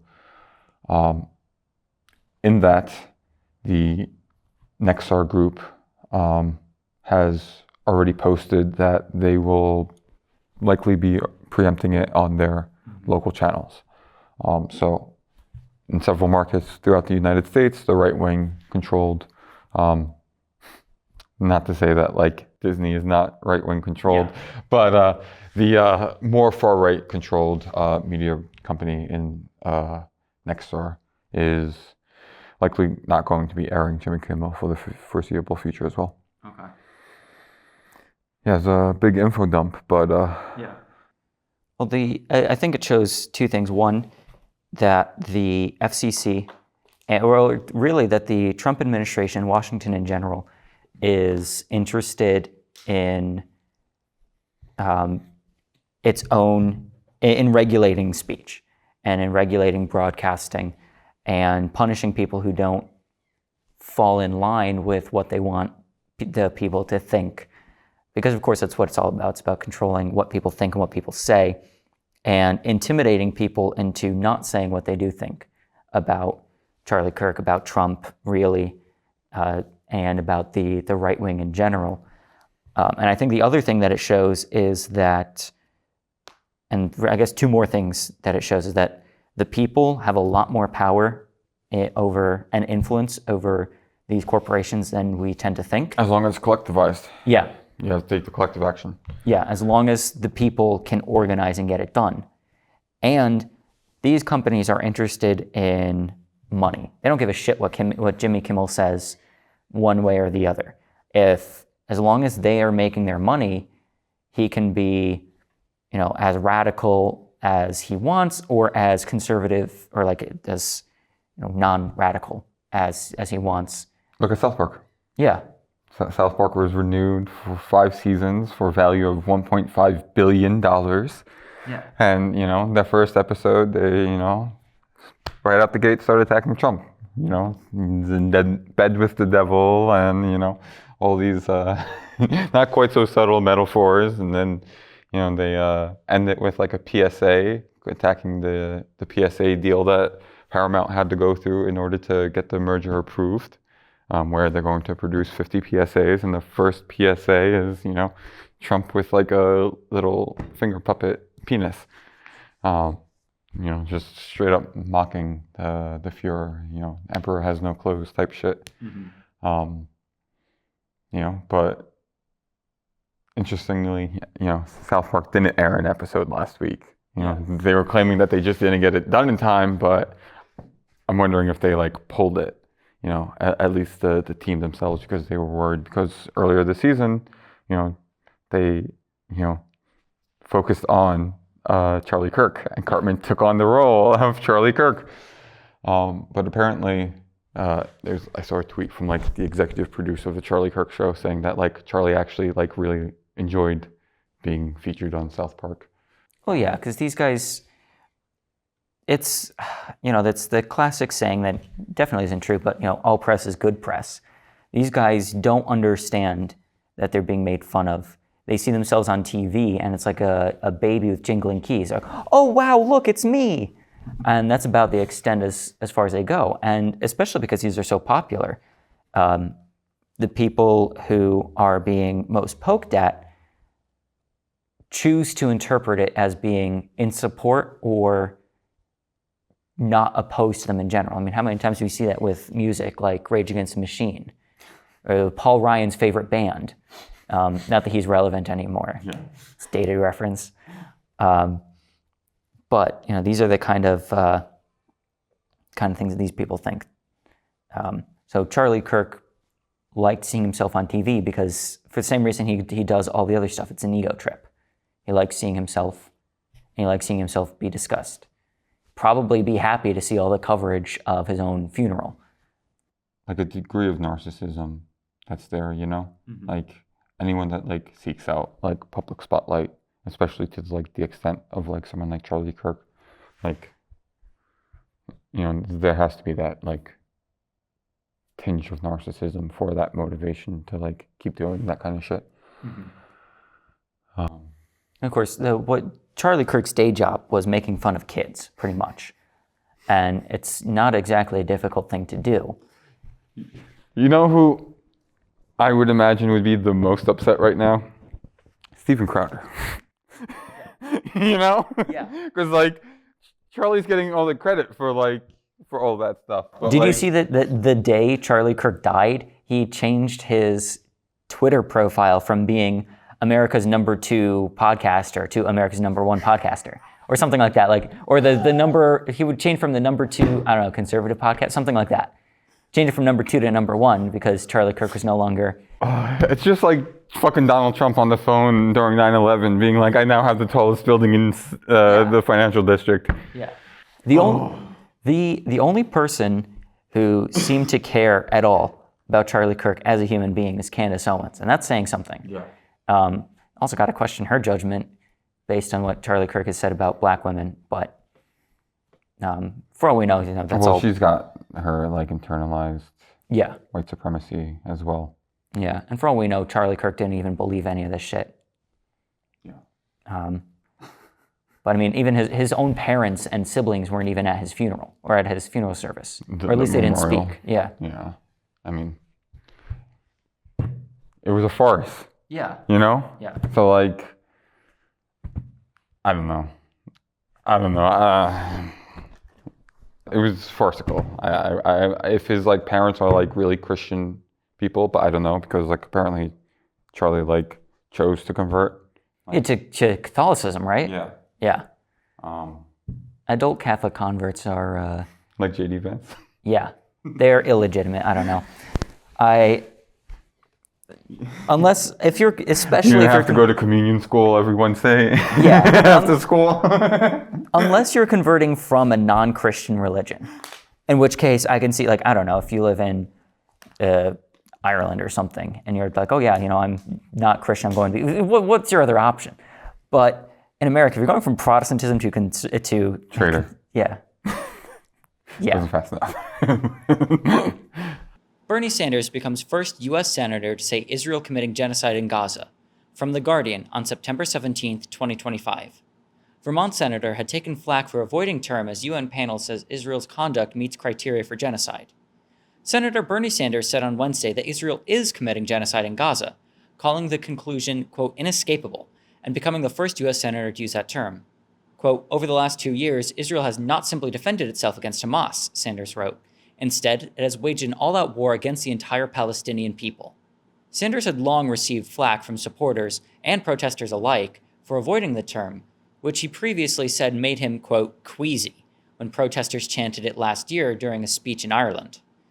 On Monday, an independent UN commission of experts concluded that Israel's actions, quote, meet the criteria set forth in the Geneva Convention. I agree, Sanders wrote in a statement on his Senate webpage titled, It is Genocide. The intent is clear, he says. Sanders cited the casualty figures, at least 65,000 Palestinians killed and 164,000 wounded out of a population of 2.2 million, with figures from an Israeli military database suggesting that 83% of those killed were civilians. He also pointed to Israeli official statements as proof of intent, quoting Defense Minister Yoav Gallant, calling Palestinians, quote, human animals, and Finance Minister Bezalel Smotrich vowing, quote, Gaza will be entirely destroyed. When Sanders said Israel had a right to defend itself after the 7th of October attack that killed about 1,200 people, he argued the responses targeted all Palestinians in Gaza. Quote, we, as Americans, must end our complicity in the slaughter of the Palestinian people, he wrote. Having named it a genocide, we must use every ounce of our leverage to demand an immediate ceasefire, a massive surge of humanitarian aid facilitated by the UN, and initial steps to provide Palestinians with a state of their own. He now joins a small but growing list of members of Congress, including House Democrats Alexandria Ocasio-Cortez and Rashida Tlaib and Summer Lee and Republican Marjorie Taylor Greene, as well as Vermont Representative Becca Balint, who also called it a genocide earlier in the day. Quote, today, I believe the Israeli government is committing a genocide against the Palestinian people, Balint wrote in an op-ed to the Courier. As a granddaughter of a man murdered in the Holocaust, it is not easy for me to say that. Last week, Democratic Senators Chris Van Hollen and Jeff Merkley unveiled a report following their recent trip to the Middle East, where they say they've come to the quote, inescapable conclusion that ethnic cleansing is being committed in Gaza and that the United States is complicit. The statement also comes as several countries, including Australia, France, Luxembourg, Malta, Canada, and the UK, plan to recognize Palestinian statehood at next week's UN General Assembly in New York. Still, the Trump administration has backed Israeli actions since coming into office.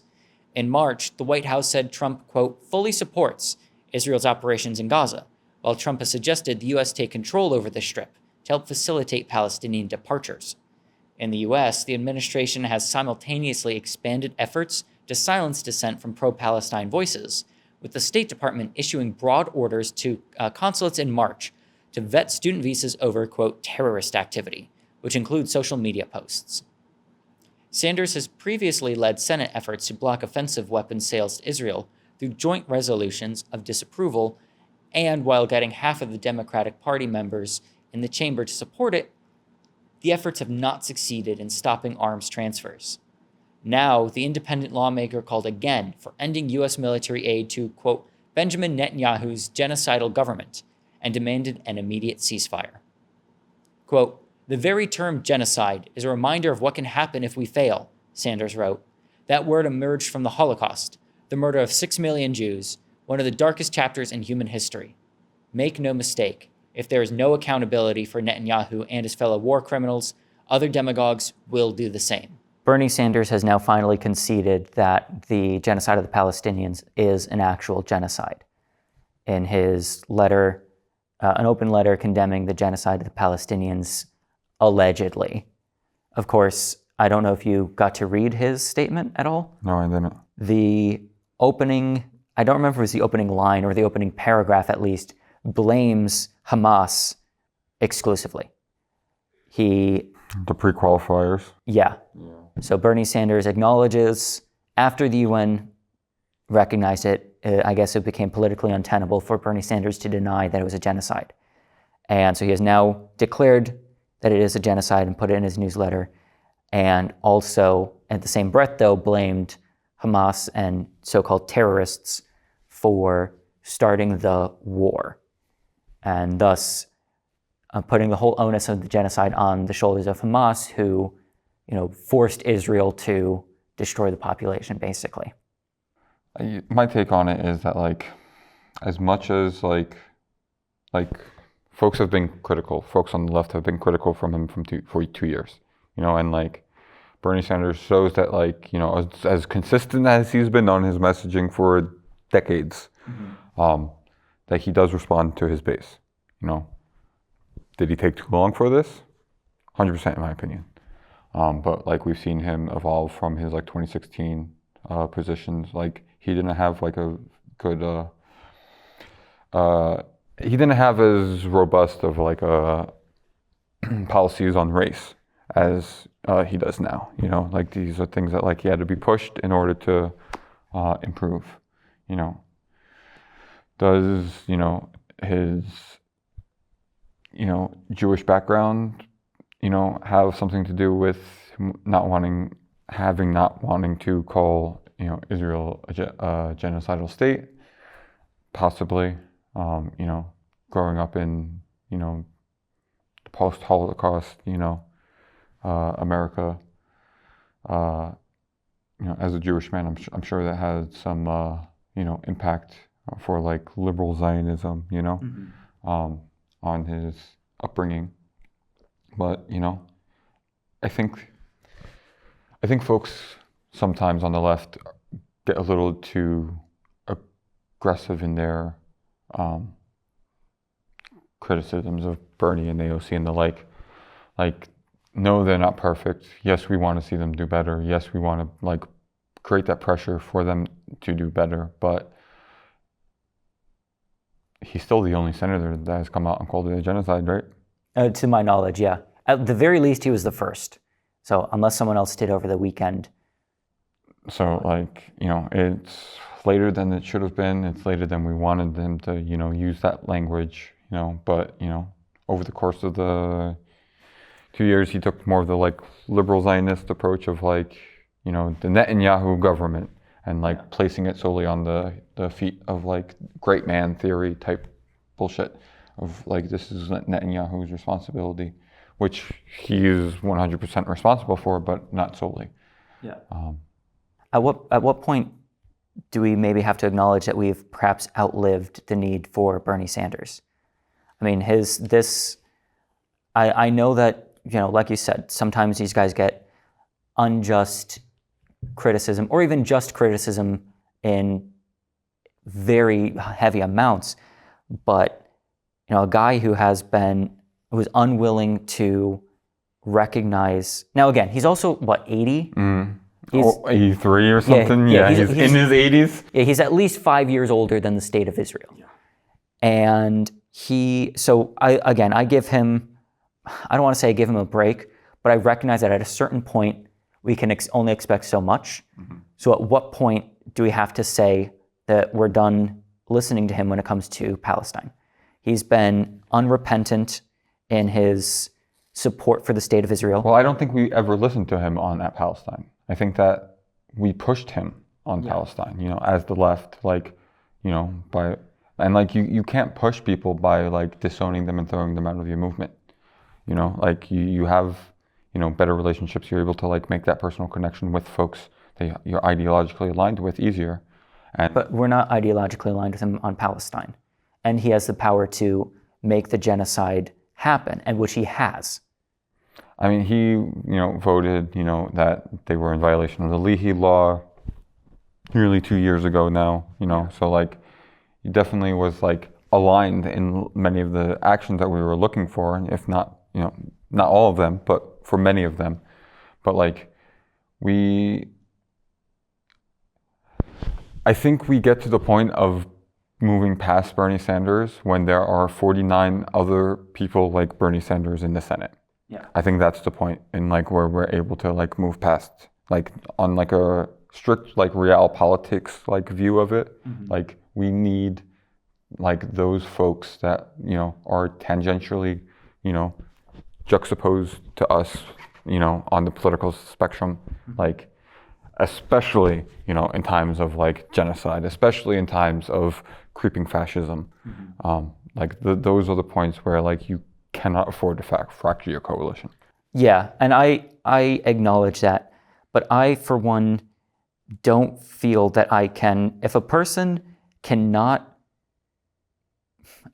doesn't feel that Arabs are human beings, if a person thinks that Israel has a right to defend itself and continue its genocide, if a person votes for and calls for, like he did in his letter, for the end of offensive weapons, but the continuation of defensive weapons. So that's just the next thing that we have to push on. Yeah. That's what AOC has been pushed on for the last year, and why a lot of people are upset with her because of the funding of the Iron Dome. Yeah. But at the DSA convention this year, Rashida Tlaib gave the keynote, address, and part of it was a weapon is a weapon. Mm-hmm. And if we're giving military funding, that allows them to use that funding, that they would have had to use for the Iron Dome, and use it then on other parts of the military, other parts of the occupation. And I agree 100%. Yeah. I'm in line with this, but we don't do ourselves any benefit, I don't think, by pushing out the folks that we should be moving. Or I don't think we ever listened to Bernie on Palestine. We pushed him on Palestine. I hope not. And then at this point, better late than never, we get him to call it a genocide. But of course, Bernie Sanders calling it a genocide doesn't do anything materially. No, absolutely not. Especially when, of course, you got 99 other senators who are all gung-ho about murdering people as long as they're brown and not podcast white guys. But, I feel this broadly about the Democrats in general, and Bernie is not one of them anyway, but if I can't trust someone to view or to value the lives of my Arab neighbors and friends, I can't trust them to then also defend my right to free speech. I can't trust them to do anything for the people if they don't agree that some of the people are even people that deserve things in the first place. Yeah, there was always the litmus test argument of the left always litmus test, but in my experience, it wasn't really until Palestine that there was a real litmus, because morally, if you don't draw the red line at genocide, where do you draw the red line? Mm-hmm. So, and I guess Bernie does have the benefit of, we have seen him do things. He's not promising to yeah, I'm bad on Palestine, but eventually I'll do X, Y, and Z, like say Fetterman did back before hopefully back before his brain broke. We have seen him do things. We have seen him stand up for the American working class. And so when we see him also stand up, as I would say, stand up for genocide, and now starting to recognize as what it is. I don't think he ever stood up for genocide as much as like not calling it by genocide was a bit of an issue. But I think it's a little disingenuous to say that like he stood up for the genocide. You know, like he wasn't like a fucking flag waving fucking. Like I don't think he went to the fucking "We stand with Israel." We stand with Israel. Chuck Schumer fucking rally, you know? Yeah. Like, he stands for genocide, you know? Yeah. Hakeem Jeffries stands for genocide, Yeah. you know? Yeah. And I think that like there's a distinction of like, you know, almost like throwing the baby out with the bathwater by like applying that same criticism to Bernie as like, I think is apt for like Jeffries and, you know, Alyssa Slotkin and that ilk. I guess if you aren't standing against genocide, what's the difference? If you're a cheerleader, But what if you're standing against genocide but just don't call it genocide? I mean, if you're like pushing for the Leahy law, pushing for like the ICC, you know, arrest warrant, or like, you know, so like, you know, you could materially be, you know, supporting the anti-genocide forces, but like, you know, colloquially or like rhetorically not be like as ardent as some other folks, you know? Yeah, I can see your point with that, yeah. New poll, Democratic Socialism is now mainstream, from Jacobin on September 15th, 2025. A national poll from Jacobin, DSA Fund, and Data for Progress finds broad support for Democratic Socialist leaders and left-wing policies. A national poll from Jacobin, DSA Fund, and Data for Progress finds broad support for Democratic Socialist leaders and left-wing policies. A new national survey commissioned by DSA Fund and Jacobin, with support from the Rosa Luxemburg Stiftung, and fielded by Data for Progress, N is 1,257 likely voters, margin of error plus or minus 3, takes stock of where Democratic Socialism stands with the electorate, and what it would take to build stable, working-class majorities beyond deep blue districts. Among Democrats, Democratic Socialists enjoy significant popularity. The poll's findings include Democrats prefer Democratic Socialism to capitalism by 58-point margin. Socialism wins overall with likely voters under 45 years old. Democrats prefer left-wing political figures similar to Alexandria Ocasio-Cortez, Bernie Sanders, and Zoran Mamdani over establishment politicians similar to Chuck Schumer, Hakeem Jeffries, and Nancy Pelosi by a 20-point margin. This is also true across party lines in critical voting blocks: non-college plus 9, Latinos plus 30.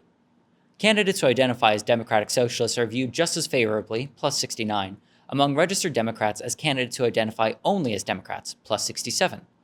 These results tell a clear story. Democratic Socialism is now mainstream, said DSA Fund executive Gabe Tobias. It's a liability. The Democratic Socialist label is how voters recognize a leader who they can trust to fight for them. And far from fringe, DSA, Democratic Socialists of America, actually represents the majority political views of Democratic voters. The poll also found support for egalitarian policy positions among Republicans and independents. 70% of all respondents say that our economic system is, quote, rigged in favor of corporations and the wealthy, and needs to be replaced. This includes 67% of independents and 58% of Republicans. 59% of respondents and 58% of Republicans blame landlords and banks more than government regulation for the high cost of housing. 83% of respondents agree that social work and mental health are necessary parts of a public safety budget. This includes 81% of independents and 80% of Republicans. This is true across all partisan, racial, ethnic, geographic, and class groups. 15% of Donald Trump voters prefer Democratic Socialism to capitalism. These voters tended to be younger and non-white. This poll underscores that the term Democratic Socialism now communicates something very practical to American voters, the kind of economic security and fairness once associated with the New Deal tradition, said Bhaskar Sankara, president of The Nation magazine and founding editor of Jacobin. The poll was conducted from August 22nd to 24th, 2025. It surveyed 1,257 likely voters nationwide using web panel respondents. It was conducted by Data for Progress for the DSA Fund, Jacobin Magazine, and the Rosa Luxemburg Stiftung. Also, it seems that according to polls by Jacobin, the DSA, or democratic socialism, at least as an ideology, is now mainstream. Yeah, Jacobin paired up with, was it Real Clear Politics polling? Data for Progress and the DSA Fund. So DSA Fund paid for the polling to be done. It was done by Data for Progress and the Rosa Luxemburg Institute. Yeah. Along with Jacobin Magazine. And I was excited to see this last week. I went through the crosstabs even when I was looking at the results from this. On the democratic side, socialism is a more positive term than capitalism. Yeah. For Democrats, in particular, it was a 58-point margin. Yeah. So the difference between I think it was something like 70-something% versus 20%. Mm-hmm. In favor of positive feelings around socialism versus positive feelings around capitalism. And when they had posed, I thought it was really surprising that even independents were higher than what I had expected for positive feelings around socialism. But then Republicans, surprisingly, it was 18% of Republicans have a positive view of socialism. Yeah. So 1 in 5 Republicans. I feel like I have a hard, I don't know how to feel about that. I feel like the material conditions of America are enough,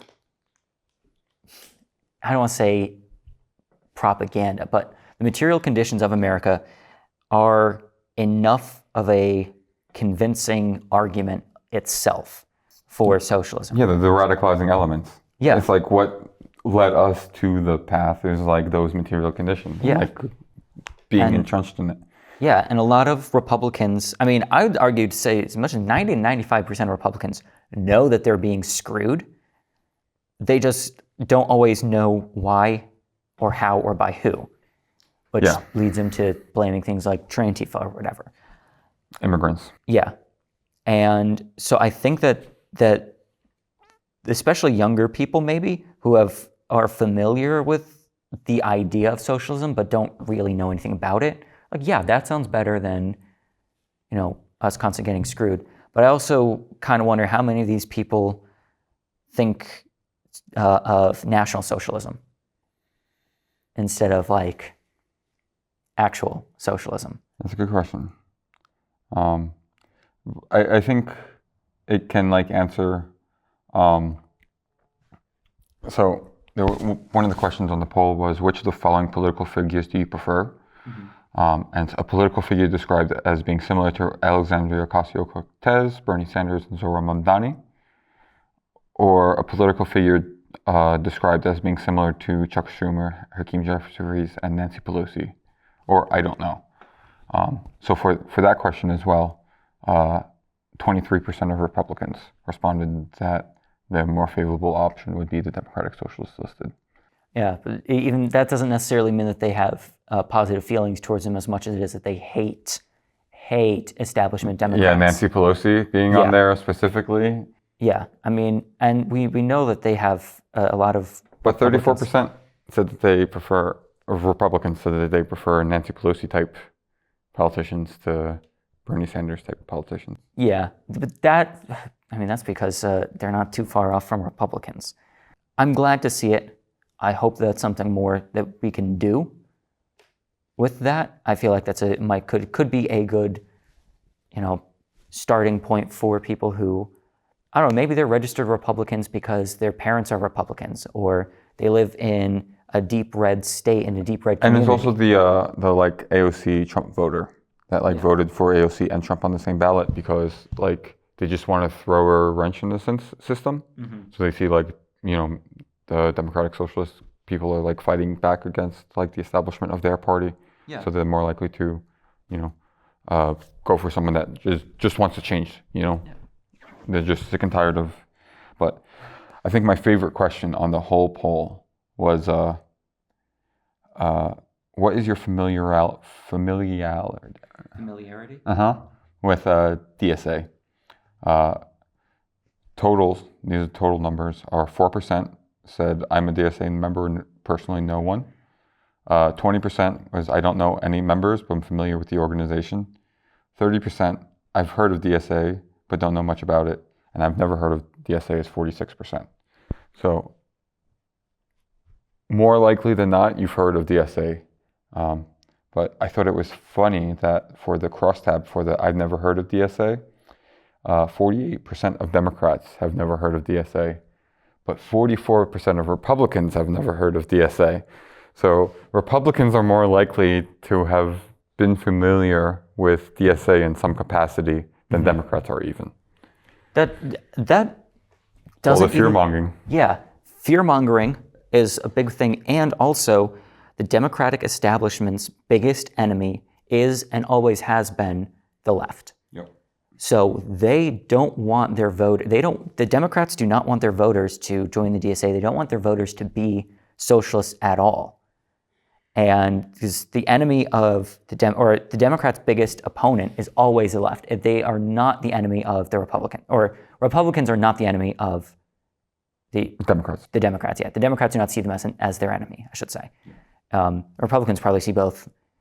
But the Democrats do not want their people to be aligned with these guys. I mean, look at how they've been going after Mamdani and what the Democratic Party, or I guess technically the Democratic Farmers Party, did to DFL, Farmers and Laborers. Yeah, and the Omar gentleman Fatah. Omar Fatah. Yeah, his name escaped me for a moment. Yeah.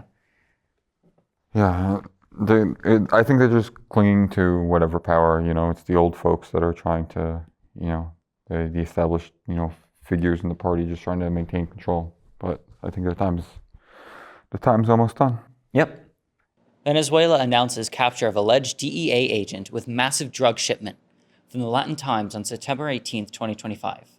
According to the country's interior minister, the detainees confessed the shipment was part of a false flag operation designed to incriminate Venezuela in international drug trafficking.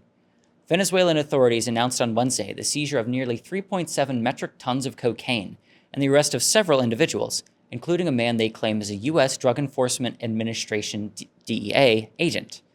Interior Minister Diosdado Cabello said security forces intercepted a speedboat in the waters off the Falcon state on September 14th, carrying 100 sacks of cocaine and 2,400 liters of fuel.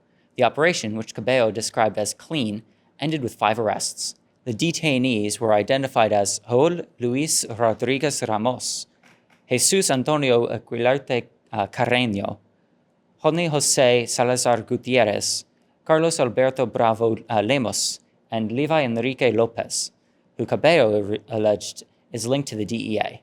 According to Cabello, the detainees confessed the shipment was part of a false flag operation designed to incriminate Venezuela in international drug trafficking and justify external aggression. Quote, "The 4 detainees are saying they work for the DEA," Cabello told state television, calling the alleged plan a, quote, "maneuver for destabilization." Authorities said the boat originated in Colombia's Guajira region and was connected to a trafficking group called Los Orientales, allegedly led by Garcio Para Machado. Cabello argued that the operation demonstrated Venezuela's commitment to combating narcotics without resorting to lethal force. Quote, "We don't apply the death penalty," he said, drawing a contrast with U.S. military strikes on alleged drug vessels in the Caribbean. Cabello also rejected U.S. accusations linking President Nicolas Maduro and senior military figures to narcotics trafficking.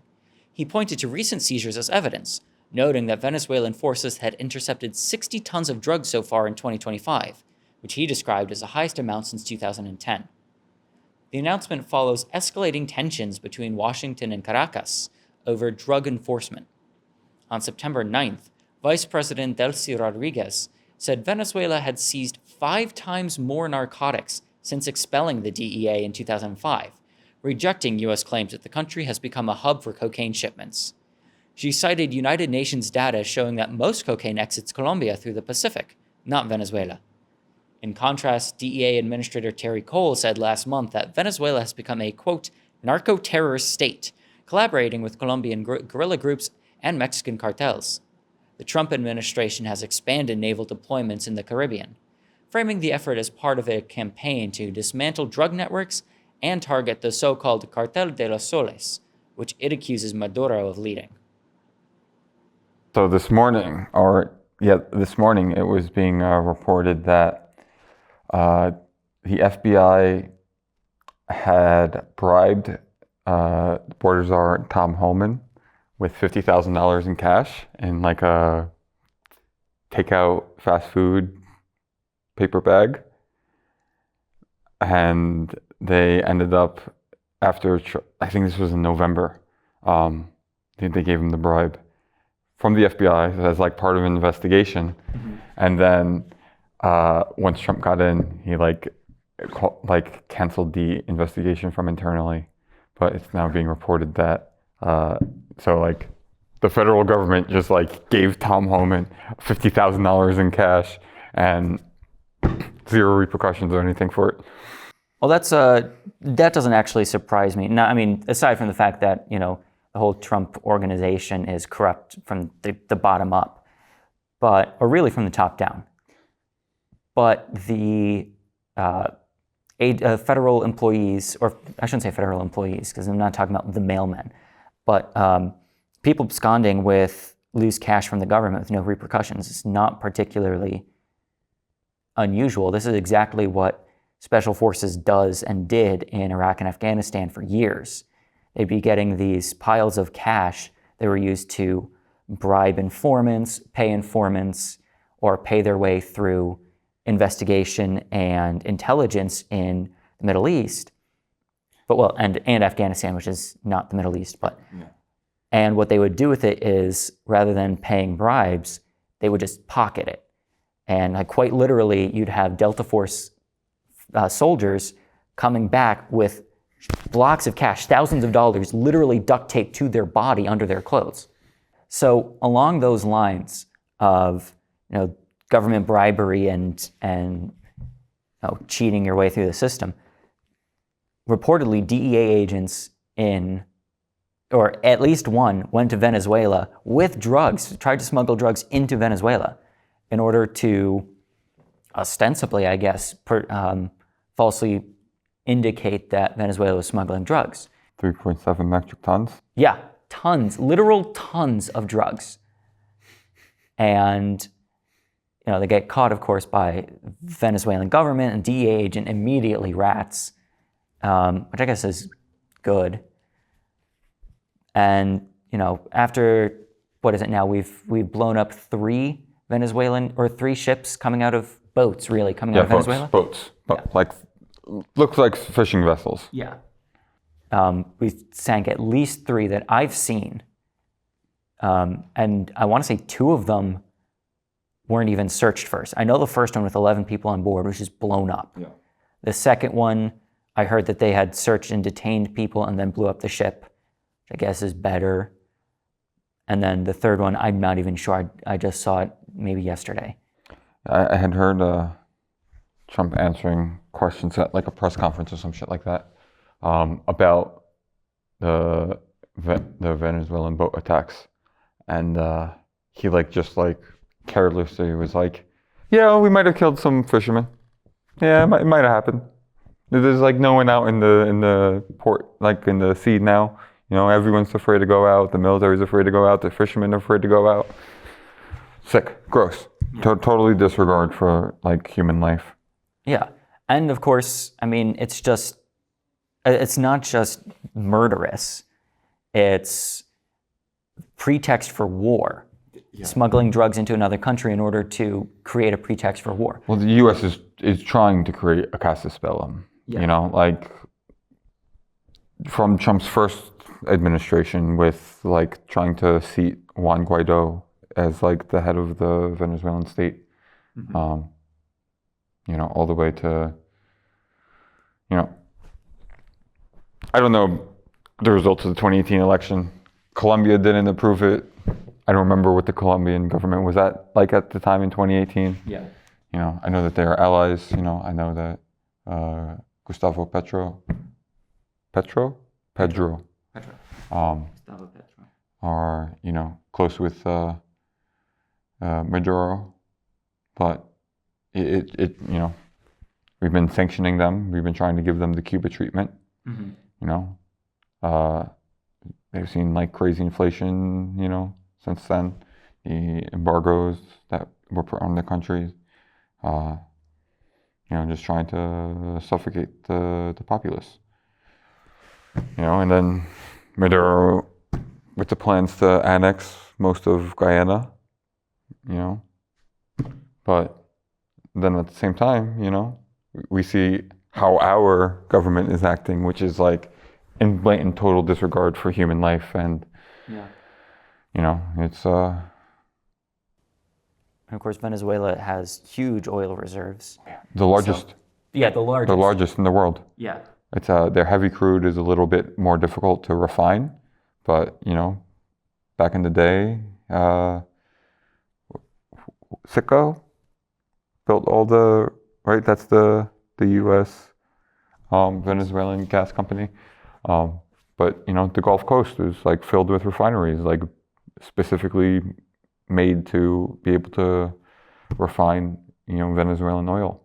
But you know, since 2019, they haven't allowed for any imports of Venezuelan oil at all. So yeah, it's Iraq all over again. Hopefully not, but hopefully not. We'll see. I mean, the Venezuela-Guyana situation did kind of remind me of 1990 in the Gulf, but nothing came of that. So. I'm afraid it's going to be more like the fruit company, banana republics type shit. If, you know, the U.S. government's allowed to get its way in Venezuela. Yeah. And of course, the drug excuse is, especially coming from the U.S. government, is insane. Because of course, I don't have to tell you, but the United States is one of the biggest drug operations. The U.S. military is one of the biggest drug operations in the world. I mean, they used to smuggle drugs into the United States, cocaine from Colombia, in order to drum up untraceable cash to give to CIA, for the Contras. Yeah. And, you know, it's half of what the war in Afghanistan was really about. And the opium. Yeah. There's reestablishing the poppy fields and the opium trade after the Taliban had taken it out. And I guess there's drug elements in Vietnam as well. But you know, and again, I'll bring it back to the U.S. Special Forces, which are huge consumers and traders of drugs. And, you know, everyone sees, a lot of people in America considers the drug problem in Mexico to be a Mexican problem that we have to deal with. But really, it's an American problem that we have inflicted on Mexico and on the rest of Central and South America. Now, it's not, Colombians aren't the ones snorting all that coke. Right. Mexicans aren't the ones, you know, using the heroin. And, you know, it's Americans partying it up or using it to alleviate the pains of poverty or as a substitute for medical treatment. Yeah, lose health insurance and need to continue the painkiller medication or whatever. Mm-hmm. And cheap alternative is just heroin or some fentanyl, really. Yeah, and of course the so-called war on drugs started by Nixon was really a war on Black America, and using both adding blacks drugs and the hippies. Yeah, putting drugs into, well, I mean, I guess we'll say counterculture, mm-hmm. and people who didn't conform to white supremacy, whether it be because they didn't benefit from it or because they were opposed to it, and you know, pumping drugs into these neighborhoods, and then in order to expand the police state and the surveillance. Hey, thanks for joining us for this week's episode of The People's Report. Don't forget to subscribe at solidaritytv.org. Organizing the working classes of the world in solidarity forever.